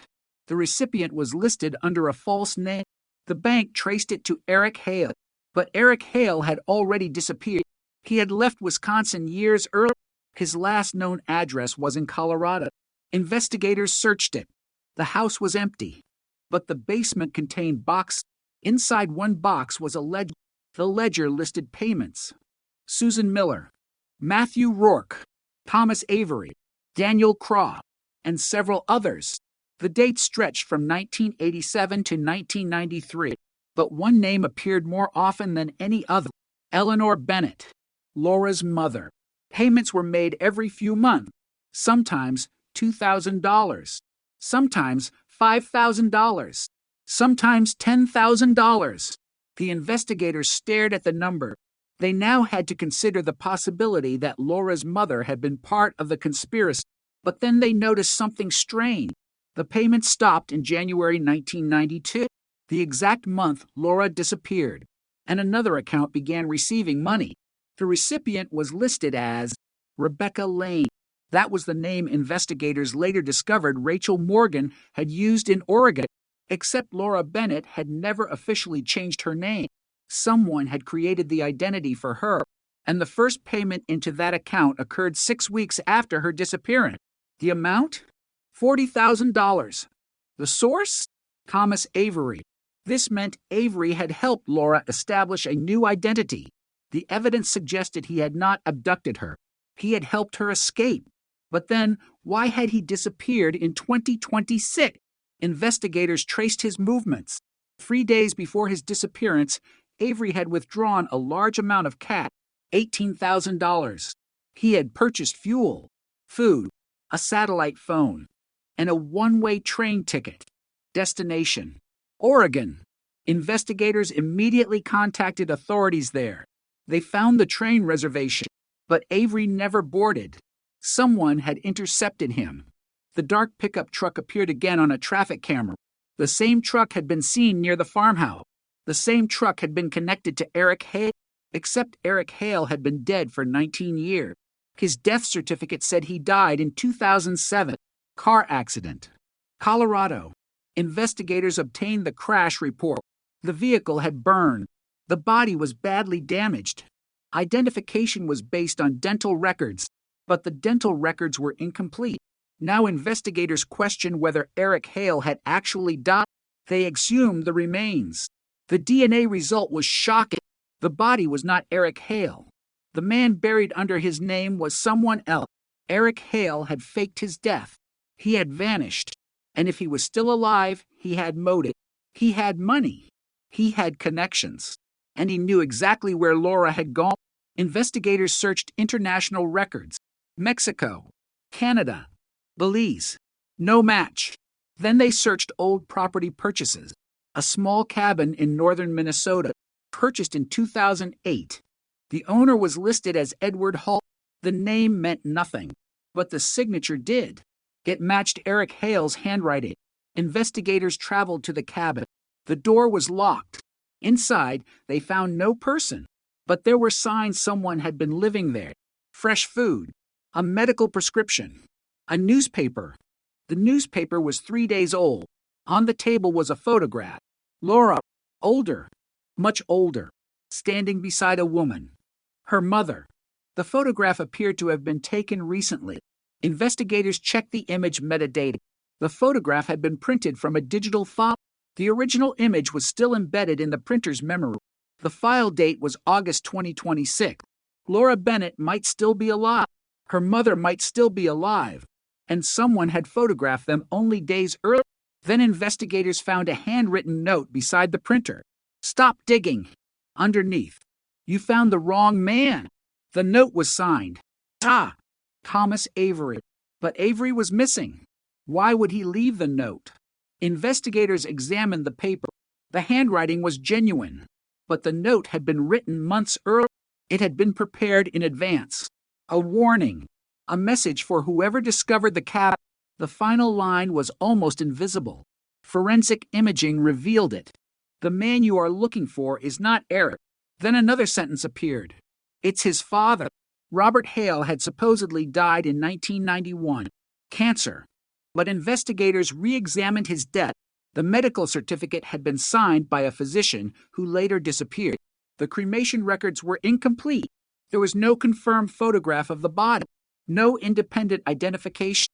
The funeral had been private, and the insurance payment had been enormous. Could Robert Hale have faked his own death? If he had, then the entire case changed. A man supposedly dead since 1991 could have remained behind the scene. He could have controlled Eric. He could have controlled Cross. He could have controlled Avery. He could have watched Laura. And he could have known exactly where she went. Investigators searched for Robert Hale under alternate identities. One name kept appearing in financial records: Edward Hall. The same name used for the Minnesota cabin. The same name on several property purchases. The same name connected to a private security company. And the same name attached to a bank account that had received payments from Laura's mother. The account was opened in 1992, 6 weeks after Laura disappeared. The investigators traced the money. It had been used to purchase a small house in Oregon. The house was registered to Rebecca Lane, Laura's alias. Someone had paid for her new life. Someone had protected her. But if Robert Hale had arranged the identity, why would he help Laura escape? Unless he wasn't protecting her. Unless he was controlling her. Investigators found a final document in the cabin, a handwritten contract. No signatures, only names: Laura Bennett, Eleanor Bennett, Thomas Avery, and Robert Hale. Beside each name was a number. The number beside Laura was 1984. Beside Eleanor, 1987. Beside Avery, 1992. Beside Hale, 1991. It looked like a timeline or a list of deaths, but none of them had died when the numbers were written. Then investigators noticed what the numbers actually represented: locations, coordinates. Each number corresponded to a property. For locations, for secrets, 3 had already been searched. 1 had not. The 4th location was in northern Wisconsin, less than 20 miles from the farmhouse. An abandoned church. The church had been closed in 1990. Its basement had never been searched. Investigators arrived before dawn. The building was empty. The basement door was sealed. Behind it was a narrow staircase. At the bottom was a concrete room. On the wall were dozens of photographs: Michael Bennett, Susan Miller, Laura, Eleanor, Thomas Avery, Daniel Cross, Eric Hale, and one photograph that made every investigator stuck. It showed Laura standing in front of the church. The date was January 19th, 1992. She was holding a black camera. Beside her stood Thomas Avery, and behind them was a man whose face was clearly visible: Robert Hale, the man who had supposedly died the year before. He was alive. He was there, and he was looking directly into the camera. On the back of the photograph were 7 words: "She came here to give him the evidence." But the photograph had been taken before Laura disappeared, which meant Laura had willingly walked into the church. She had not been kidnapped. She had been meeting Robert Hale, and whatever happened inside that basement had changed her life forever. On the floor beneath the photographs was a final cassette. The recording began with Laura's voice. She sounded calm, almost relieved. Then a man's voice answered: "Robert Hale." Laura asked, "Why did you kill my father?" Hale answered, Because he found the money. Laura asked, "Did you kill Susan?" Silence. Then Hale said, "She found it too." Laura asked, "How many?" Another silence. Then Hale answered, "Enough." The tape ended. Investigators stood in the basement as the recording stopped. For the first time, they had a direct confession, but then another voice appeared at the very end, a voice barely audible beneath the static, a woman's voice. Laura's mother. She whispered, "Laura, don't!" Then came a gunshot. The tape went silent. And suddenly, the biggest question in the Wisconsin cold case was no longer where Laura had gone. It was whether she had survived that night. The gunshot was followed by 11 seconds of silence. Then came footsteps. Slow, heavy, moving across the basement floor. The recording captured one final sound, a door closing. Then nothing. Investigators replayed the tape until the battery in the recorder died. No one spoke. The confession appeared undeniable. Robert Hale had admitted knowing about Michael Bennett's death. He had admitted knowing about Susan Miller, and Laura's mother had been present. But there was one problem. The voice saying, "Laura, don't," did not prove Eleanor Bennett had been inside the church. The recording could have been edited. The gunshot could have been unrelated. And Robert Hale was supposedly dead. Investigators needed physical evidence. They searched the concrete room. Behind the photographs, they found a metal cabinet. Inside were dozens of documents, bank records, insurance forms, property deeds, photographs, and a stack of letters tied with black string. The first letter was dated 1987. The final one was dated 1992. Every letter was signed with the same initial, RH. The letters described payments, threats, meetings, and disappearances. One mentioned Susan Miller. Another mentioned Michael Bennett. Then investigators found a letter dated January 18th, Sill, 1992.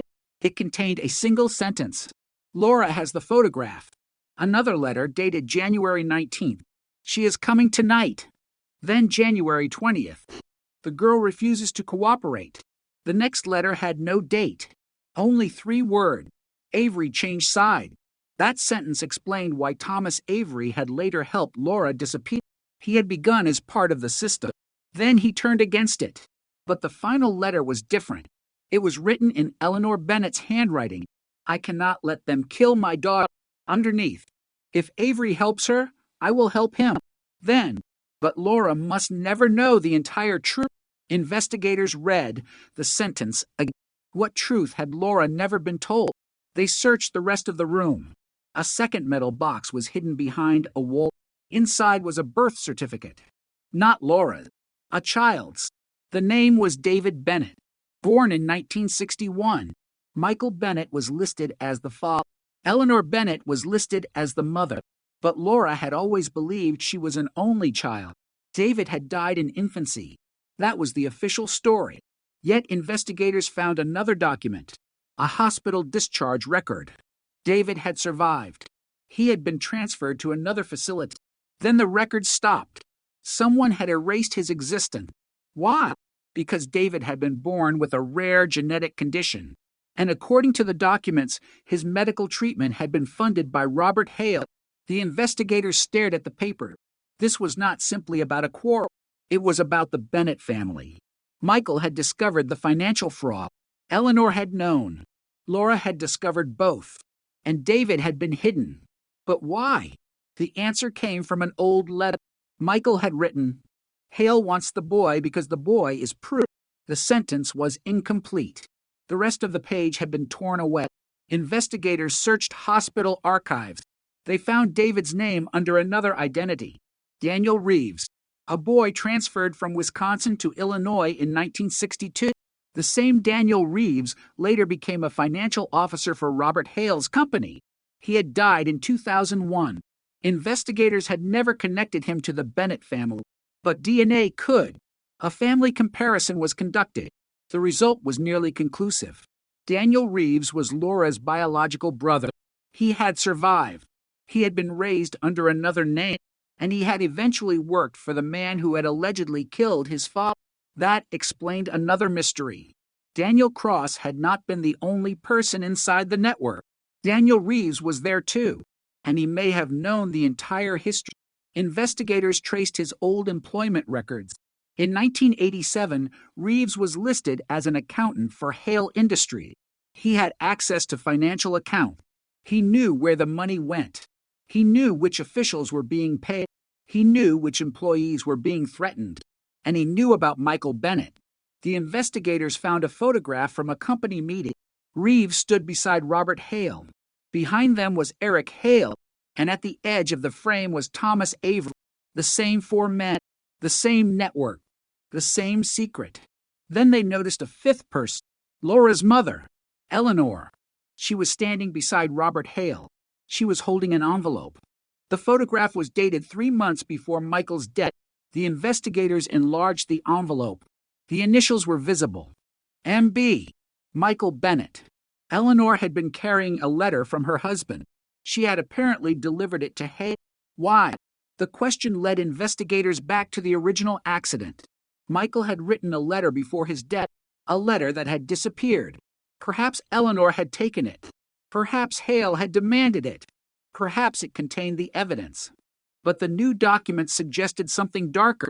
Michael had been preparing to leave Eleanor, not because of another woman, because he believed she had betrayed him.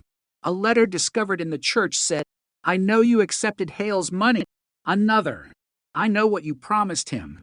And another, "You cannot use Laura as protection forever." Investigators realized Eleanor's role might have been far more complicated. She had not simply been a frightened mother. She may have been trapped between two sides. She accepted money from Hale. She protected Laura. She concealed David. She lied to police. And she may have known who killed Michael. But investigators still needed to know what happened inside the church. The gunshot. The silence. The missing Laura. A forensic team examined the concrete floor. Near the wall was a dark stain. It had been painted over. Samples were collected. The laboratory recovered degraded biological material. The DNA was female, but the profile was incomplete. Investigators compared it with Laura. No match. Then they compared it with Susan Miller. No match. The blood belonged to another woman. Who? The answer came from an old missing person case. Patricia Cole. She had disappeared in 1989. She had worked at the quarry. She had been 29. Her body had never been found. Her sister had always believed Patricia was murdered. Now investigators had biological evidence connecting her to the church. The pattern was growing. Michael Bennett, Susan Miller, Patricia Cole, Laura Bennett. 4 people, all connected to the quarry, all connected to Robert Hale. 3 disappeared. 1 survived. At least, investigators hoped Laura had survived. The next discovery came from the church attic, a wooden trunk. Inside were clothes, women's clothing, several sizes. Some dated from the late 1980s, some from the early 1990s. There were also passports, fake identities, birth certificates, driver's licenses, dozens of them. Women, men, different names, different states. The network had been helping people disappear. Some may have been victims. Others may have been accomplices. Laura's identity was there, under the name Rebecca Lane. Her passport photograph showed her alive. The issue date was February 1992. That meant Laura had received a new identity only weeks after disappearing. The passport had been issued in Minnesota. The signature belonged to Thomas Avery. But there was another document, a travel itinerary. Rebecca Lane, destination, Portland, Oregon. Departure, March 12th. Sill, 1992. The investigators searched passenger records. The name appeared, but the passenger manifest showed something unexpected. Rebecca Lane had not traveled alone. She was accompanied by another woman, Eleanor Bennett. Laura's mother had gone with her. So the 2 women had escaped together, but the story did not end there. A second flight existed. April 3rd. Rebecca Lane traveled alone. Eleanor did not appear. A third record showed Laura returning to Wisconsin in May, under another name. Why? Investigators found the answer in a letter. Laura had returned because her mother had disappeared. She believed something had happened. She wanted to find her. The letter said, "Mom left me one message." Then, she said David is alive, Laura's brother, the man known as Daniel Reeves. Laura had discovered that her brother was alive, and she believed he knew the truth about their father. She returned to Wisconsin. She found him. They met secretly. Daniel told her something. He said Michael Bennett had not been killed because of money. He had been killed because of David. David had been born with information that could expose Hale. What information? The documents were incomplete, but one phrase appeared repeatedly: the bloodline. Investigators initially thought it meant family. Then they found a medical report. David had undergone experimental treatment as a child. The treatment had been funded by Hale Industries. The program was illegal. Children from poor families had been recruited. Their medical records were sold. Their identities were altered. The quarry money had been used to fund the operation. Michael Bennett had discovered it. He threatened to expose Hale. That was why he died. Susan Miller discovered it. She disappeared. Patricia Cole discovered it. She disappeared. Laura discovered it. She escaped. The case had become much larger than one murder. It was a decades-long conspiracy, but the investigators still needed a living witness. Daniel Reeves seemed like the answer. He had died in 2001, but his son was alive. Nathan Reeves. Nathan had been a child when his father died. He agreed to speak with investigators. He brought a box. Inside was his father's journal. The first pages were ordinary. Business, money, family. Then the entries became disturbing. Hale knows Michael is going to talk. Avery is scared. Eleanor has taken the money. Then, Laura knows about David. Another page. If Laura finds the church, everything ends. The final entry was dated May 1992. She came back. Then, I told her the truth. Then, she cried. The last sentence was unfinished. Only 3 words were legible. Hale found us. Investigators asked Nathan what happened next. He said his father became paranoid. He started sleeping with a weapon. He refused to answer the telephone. Then one night, Daniel left the house. He never returned. His body was found 3 days later. Officially, it was an accidental drowning, but Nathan said his father could swim. He had been a competitive swimmer. The death had been ruled accidental anyway. Another case. Another convenient explanation. Another body. Another silence. Investigators reopened Daniel Reeves' death. The autopsy photographs were recovered. There was bruising around his wrist. The original medical examiner had noted it, then dismissed it. The investigators enlarged the photograph. A circular mark was visible. It looked like a restraint. The same type of mark appeared on Patricia Cole's file and Susan Miller's. 3 people. 3 unexplained deaths. 3 cases connected to the same group. The investigation was now moving toward a single conclusion. Someone had been systematically eliminating witnesses. But then Nathan Reeves revealed something even more disturbing. His father had left him a message, a recording. It had been made in 2001. The tape began with Daniel's voice. He sounded frightened. He said, "If they find this, I'm already dead." A pause. Then, Laura survived. Investigators froze. Daniel knew. He knew Laura had survived. Then came the sentence that changed everything. "She's not where they think." Another pause. "She's been watching them." The recording continued. Laura knows who Robert Hale really is. Then, Robert Hale isn't dead. The tape ended. Investigators replayed it. Robert Hale was alive. Somewhere. And Laura knew where. The search for Hale became nationwide. His aliases were mapped. Bank accounts. Properties. Old associates. Every connection pointed toward one location. A small town in Oregon. A house registered under the name Edward Hall. The same name found on the Minnesota cabin. Investigators obtained a warrant. They entered the property. The house was empty, but the walls were covered with photographs. Laura, Eleanor, Thomas Avery, Daniel Reeves, Susan Miller, Patricia Cole, and Robert Hale. At the center was a large photograph. Laura was standing beside a lake, older, alive. She was holding a child, a little girl. On the back was a date, 2004, and beneath it, she finally told me everything. Investigators searched adoption records. The child had been adopted under another name. The biological mother was listed as Rebecca Lane, Laura Bennett. The child was alive, living in Oregon, and she had one photograph of her mother. On the back, Laura had written, "If they ever find you, tell them I survived because I refused to forget." The investigators had now confirmed something that seemed impossible. Laura Bennett had survived decades. She had built a new life. She had raised a child, and she had continued investigating the people who had destroyed her family. But she had not gone into hiding forever. She had been watching, waiting, collecting evidence. And somewhere in Oregon, she had left behind the final piece of the puzzle, a storage locker. Inside were dozens of documents, the original photograph, the original ledger, and a cassette. The label had only one sentence, "For the day they finally believe me." The recording began. Laura's voice was older, steadier, but unmistakable. "I know they will say I disappeared." A pause. "I know they will say I ran." Another pause. "They will say my mother was guilty." Then her voice broke.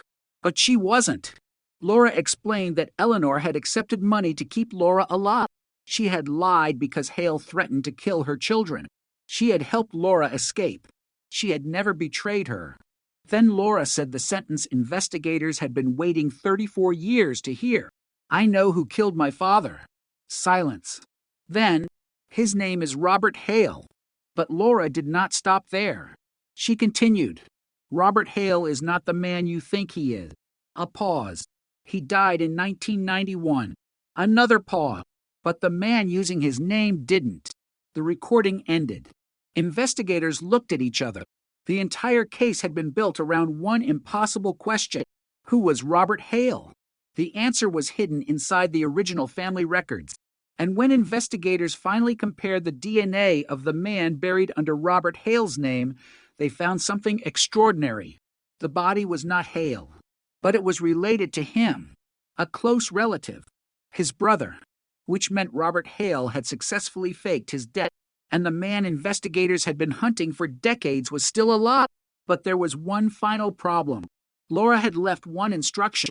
She did not want Hale arrested.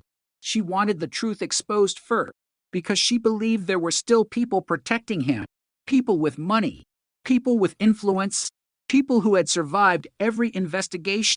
And according to Laura's final message, one of them was still working inside law enforcement. She named the person. The name belonged to the retired sheriff who had supervised her original disappearance investigation. The same sheriff whose son, Matthew Rourke, had been paid $25,000. The same sheriff who had approved the altered evidence report. The same sheriff who had ordered investigators to search the lake. The man had died in 2010, but his personal files remained.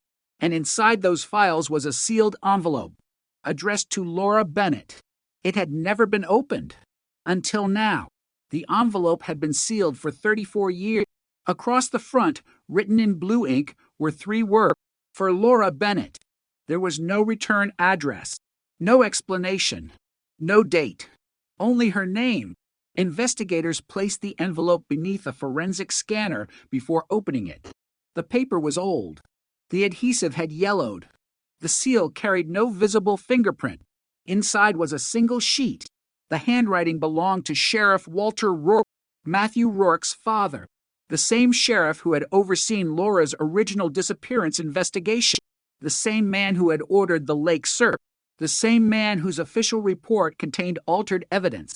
His letter began with a sentence that immediately changed the case. "Laura, if you are reading this, then I failed to keep you away from them." The investigators continued. Rourke admitted that he had known Michael Bennett. He admitted knowing Robert Hale. He admitted knowing Thomas Avery. But he denied participating in Michael's death. Then came the confession. He had been paid, not to kill Michael, not to kill Laura. He had been paid to control the investigation. His job was simple: keep the police looking in the wrong direction. destroy anything that connected Hale to the quarry, and make sure no surviving witness was taken seriously.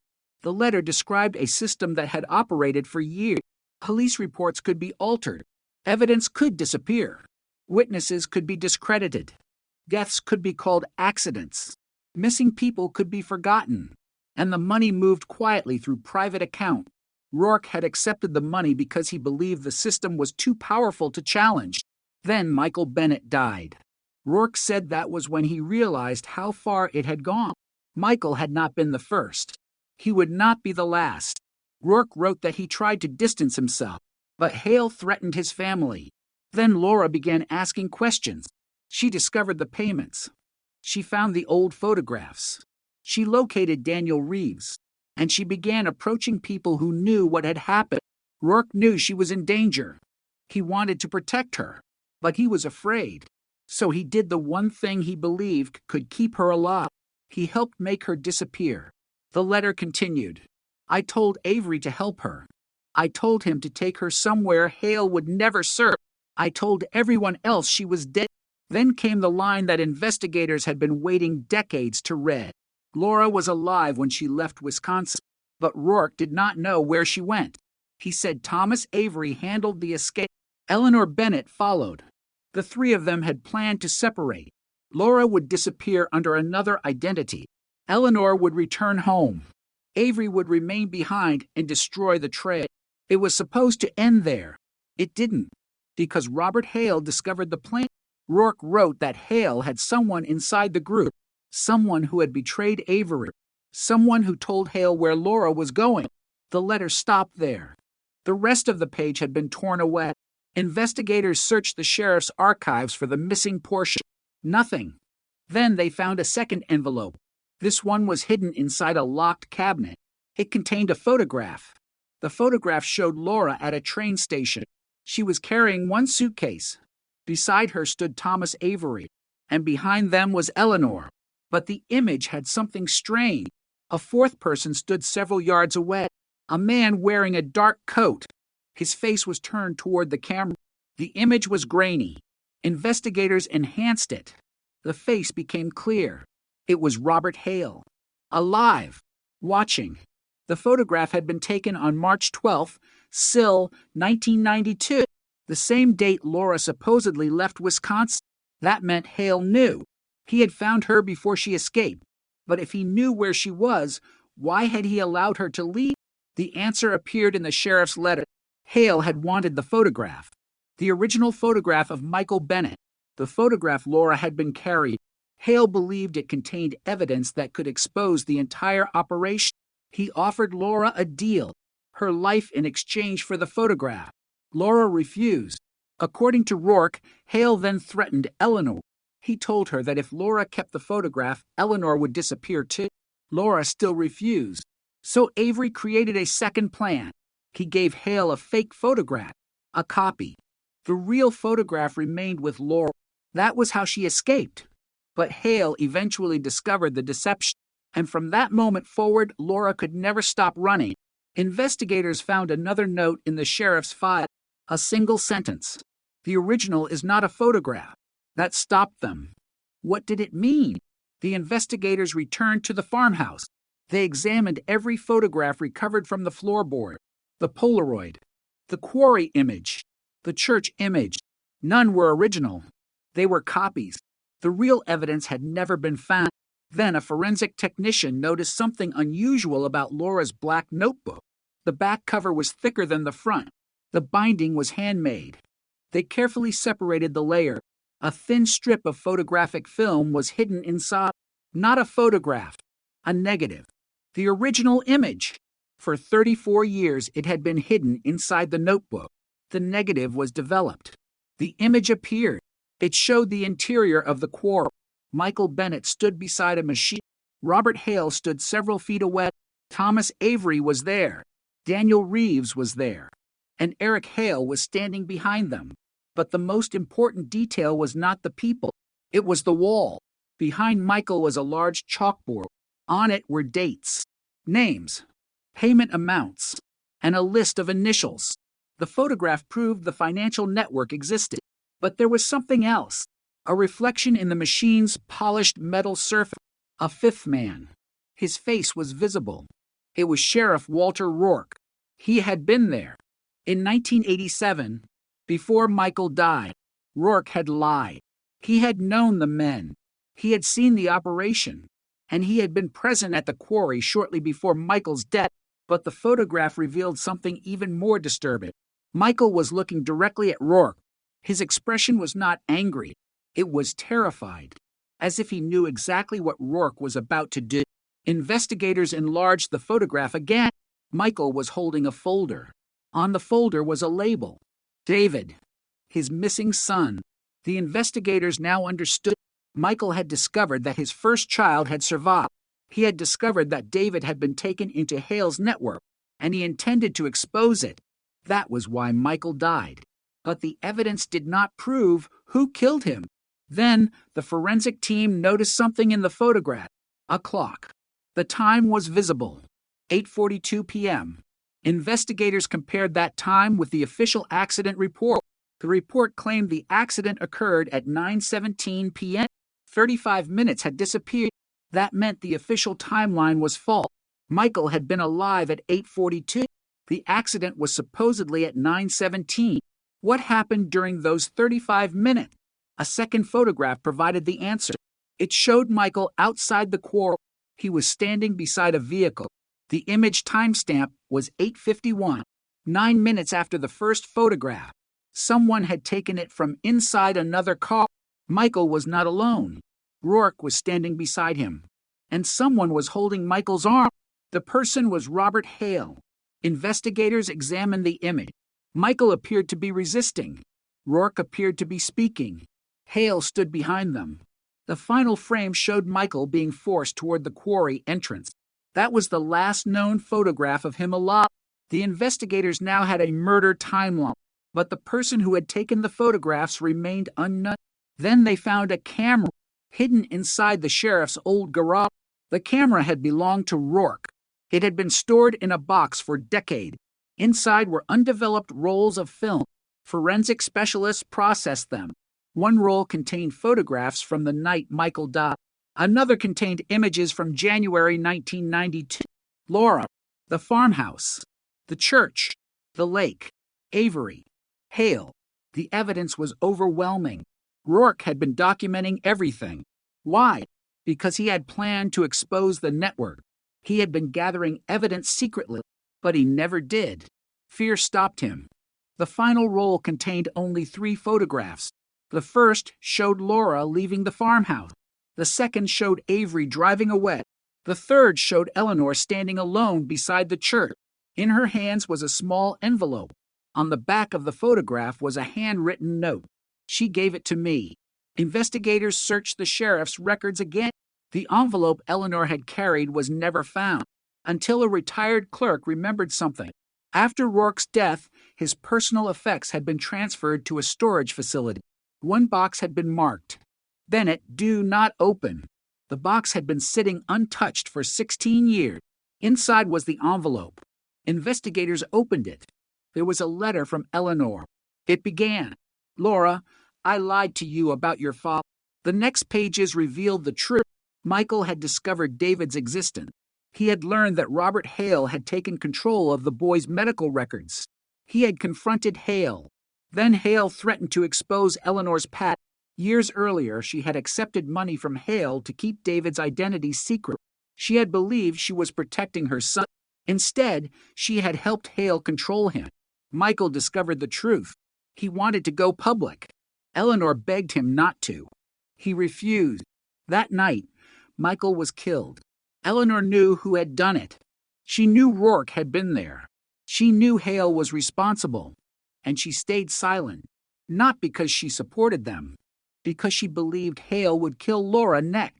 Then came the most painful part of the letter. When Laura disappeared, I thought I had lost both children. Then Avery told me she was alive. I followed her. I helped her leave. I never told her where David was, because David was already inside Hale's organization. He was being watched. If Laura contacted him, both could die. Eleanor believed silence was the only protection left. But years later, David discovered the truth himself. He confronted Hale. Then David disappeared. Officially, he died in 2001, but the letter suggested otherwise. David is alive. That sentence was underlined twice. Investigators froze. If David had survived, then someone had been protecting him too. They searched his old financial records. One account remained active. It had received a payment in 2004, then another in 2012, then another in 2024. The recipient name was different each time, but the bank routing information was identical. Someone was still sending money, and the latest transfer had occurred only 3 weeks earlier. The amount was $75,000. The sender?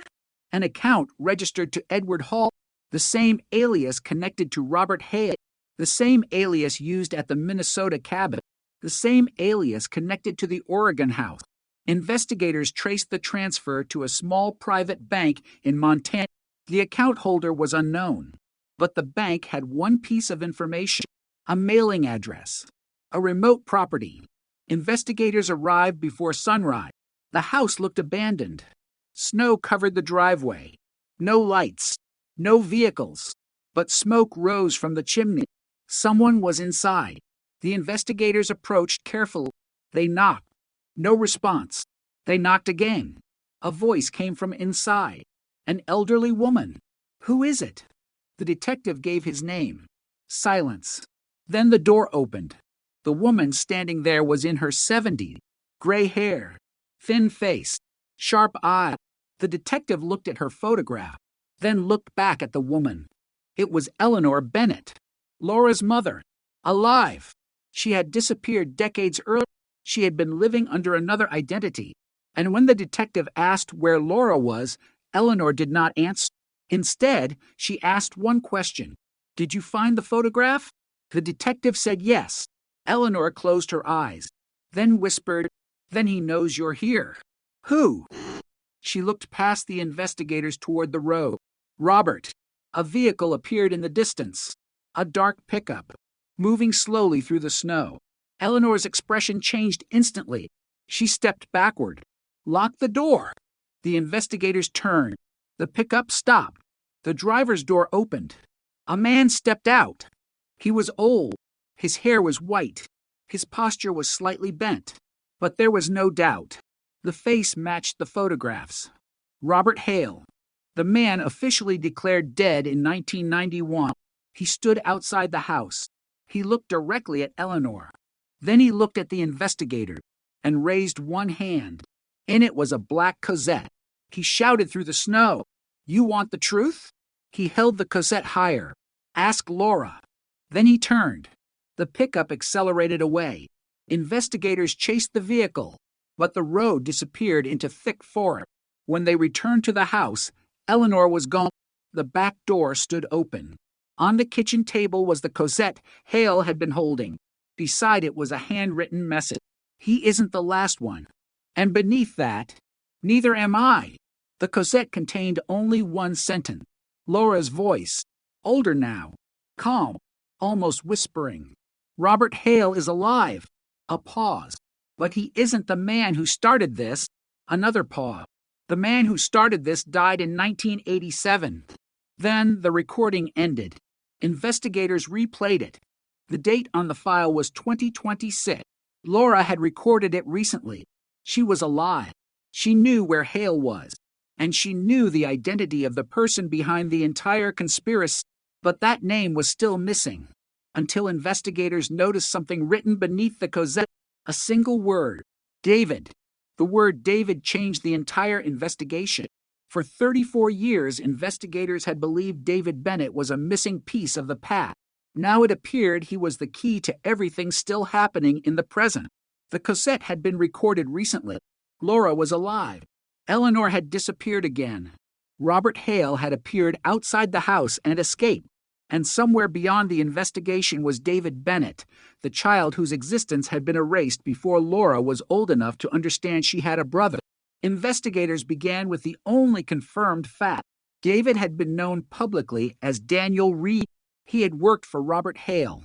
He had supposedly died in 2001, but the death certificate was now under suspicion. The body buried under his name had never been conclusively identified. Investigators reopened the grave. The exhumation took place before sunrise. Rain had soaked the cemetery. The ground was heavy. The process took hours. When the remains were finally examined, forensic specialists found something unexpected. The dental records did not match. Not perfectly. Not even close. The original identification had been wrong. The man buried as Daniel Reeves was someone else. Another false death. Another missing identity. Another layer of the same deception. The investigators returned to the old records. Daniel Reeves had disappeared from his home 3 days before the supposed drowning. A witness remembered seeing him get into a dark sedan. The driver was never identified, but the witness remembered one detail: a silver ring. The same ring associated with Robert Hale's network. The same distinctive ring seen in photographs from 1992. The investigation now focused on the possibility that Daniel had survived. If he had, he might know where Laura was. And if Laura knew where Daniel was, she might also know where Robert Hale had been hiding. Investigators examined bank transfers again. The account connected to Edward Hall had sent money to dozens of locations. One recipient appeared repeatedly: a private medical clinic in Oregon. The clinic specialized in long-term rehabilitation. Investigators requested records. One patient stood out: a man admitted in 2002. Name: David Ellis. Age: 40. No family history. No identification documents. Paid entirely in cash.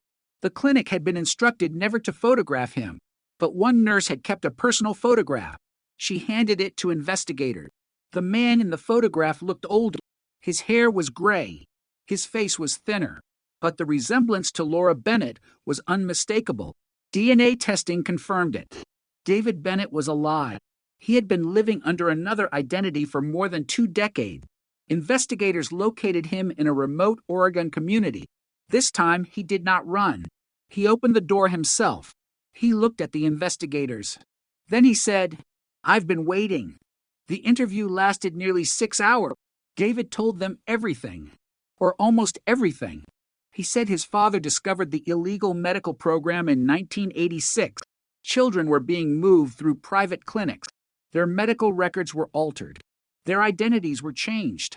Some children disappeared from official systems. Their families were paid to remain silent. The program was financed through money stolen from the quarry. Michael Bennett discovered it by accident. He found records showing payments connected to his own son. David had been one of the children involved. Michael tried to expose Hale. He failed. David was taken away. He was raised under another name. He was told his parents had abandoned him. For years, he believed it. Then, as a teenager, he discovered the truth. His biological father was Michael Bennett. His biological mother was Eleanor Bennett. And he had a sister, Laura. David said he secretly contacted Laura in 1991. She was shocked. She had believed she was an only child. Their first meeting happened in a public park. Laura brought photographs. David brought documents. Together, they began reconstructing the family history. They discovered that their father's death was connected to the illegal program.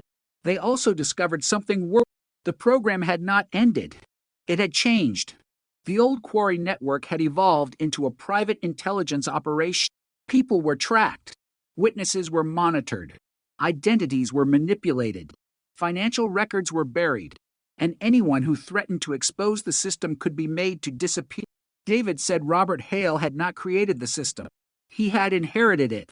The original architect was someone else, a man who had been inside the state government, a man who had access to law enforcement, a man who had helped create the original network in the 1970s. His name was Samuel Vane. The investigators recognized the surname, Vane, the same name that had appeared in the earliest quarry records, the same family connected to Hale Industries. Samuel Vane had supposedly died in 1987, cancer. But David said the death had been staged. Samuel Vane had changed his identity. He continued operating through other people. Robert Hale was one of his successors. Daniel Cross was another. Thomas Avery was originally recruited to protect the network. Sheriff Rourke became part of it later. Everyone had a role. Everyone had a price. David said Laura discovered the connection in January 1992. She found an old photograph showing Samuel Vane with Michael Bennett. The photograph had been hidden in the quarrel. It proved Vane was involved before Robert Hale. Laura planned to expose him. That was when she became a target. David said the night Laura disappeared, she met Thomas Avery at the farmhouse. Avery had decided to betray the network.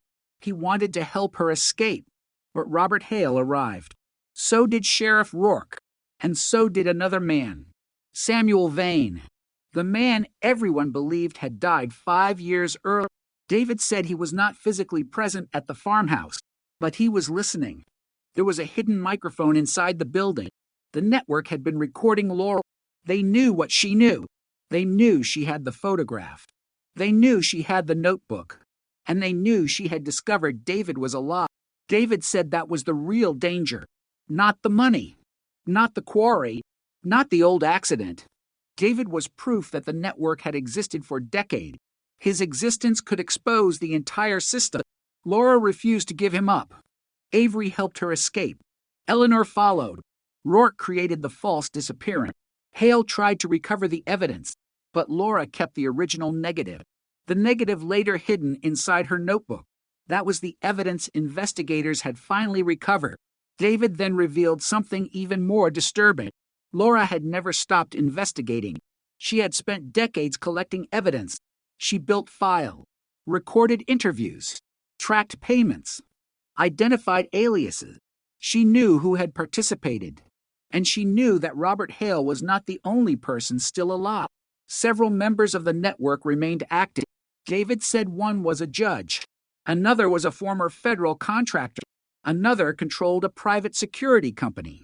And one was a retired police administrator. Investigators asked for names. David refused. Why? Because Laura has the list. Where is she? I don't know. You just told us she's alive. She is. Then where? David looked down. She moves. How often? Whenever someone gets close. He explained that Laura had built a system of safe location. She never stayed more than a few weeks. She communicated through dead drop. She used intermediaries. She trusted almost nobody. Then investigators asked about Eleanor. David's expression changed. She made one mistake. What mistake? She trusted Hale. That seemed impossible. But David explained. Eleanor had been communicating with Robert Hale for years, not because she supported him, because she wanted information about Laura. She believed Hale knew where Laura was. Sometimes he did. Sometimes he lied. Then, in 2024, Hale told Eleanor something shocking. Laura had found Samuel Vane alive. Eleanor panicked. She believed Vane would kill her daughter, so she tried to contact Laura.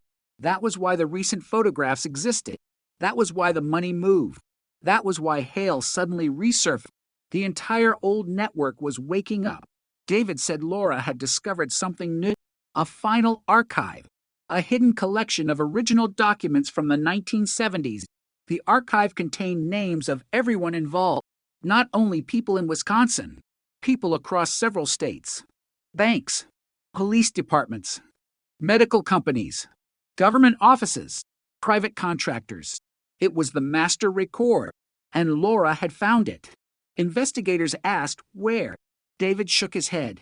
She never told me. Why? Because she knew someone was listening. He looked toward the wall, then toward the window. Someone is always listening.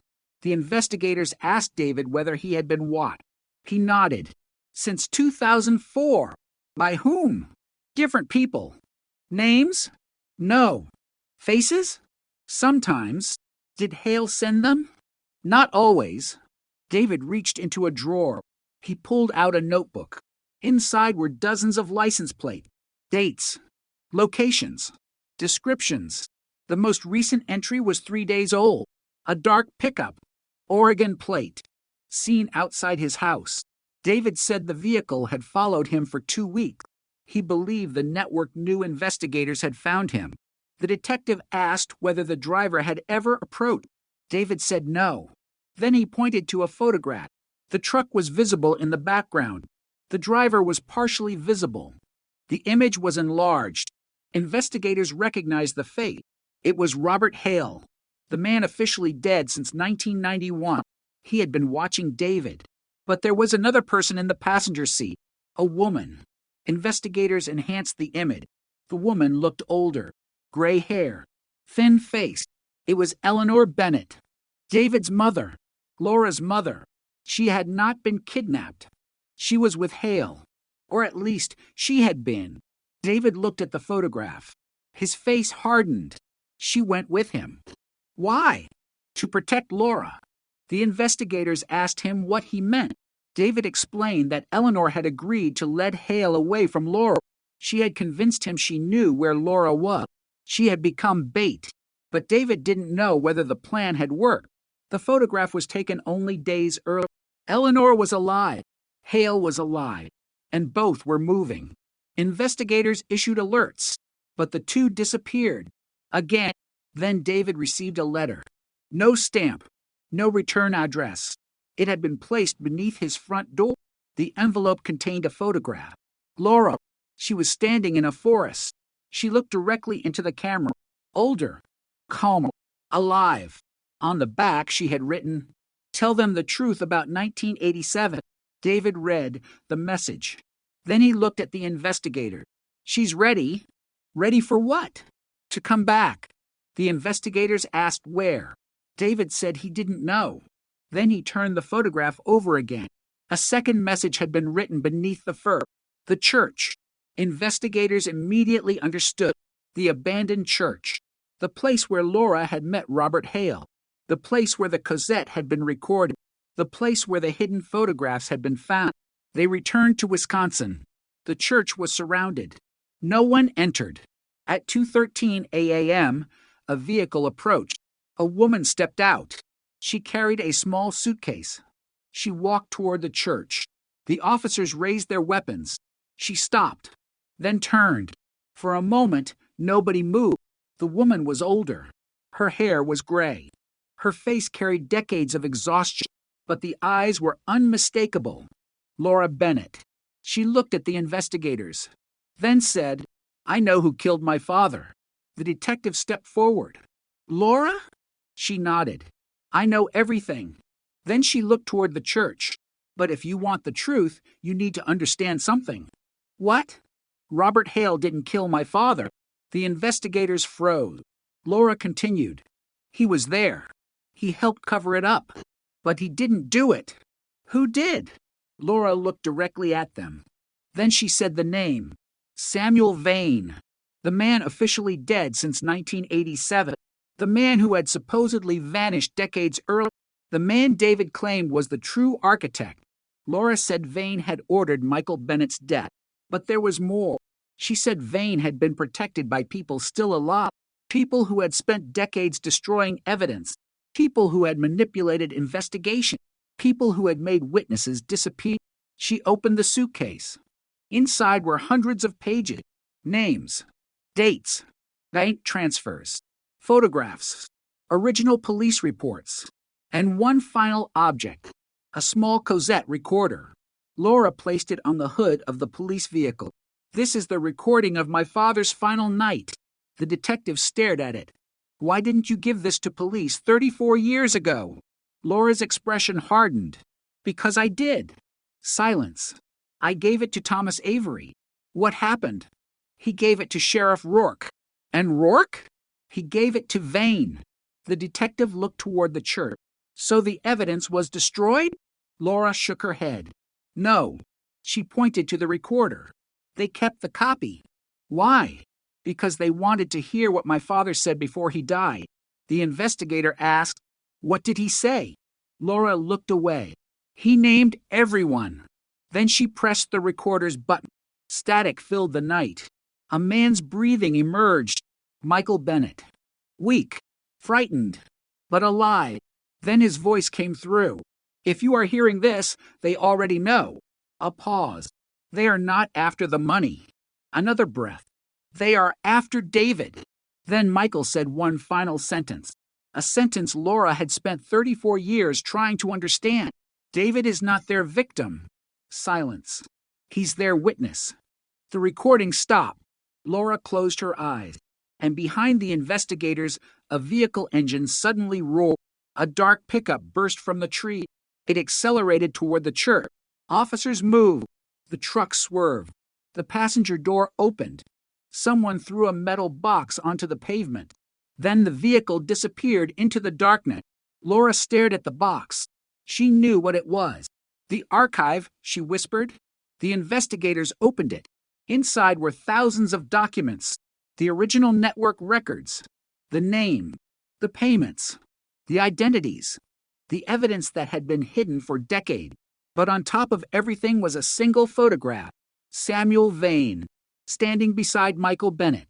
And beside them was a young woman. Laura recognized her instantly. Her face drained of color. That's impossible. The investigator asked who she was. Laura stared at the photograph, then whispered, "That's me." But the photograph was dated 1978, 14 years before Laura disappeared. Laura had not been born yet. And written on the back were 5 words. She was never the daughter.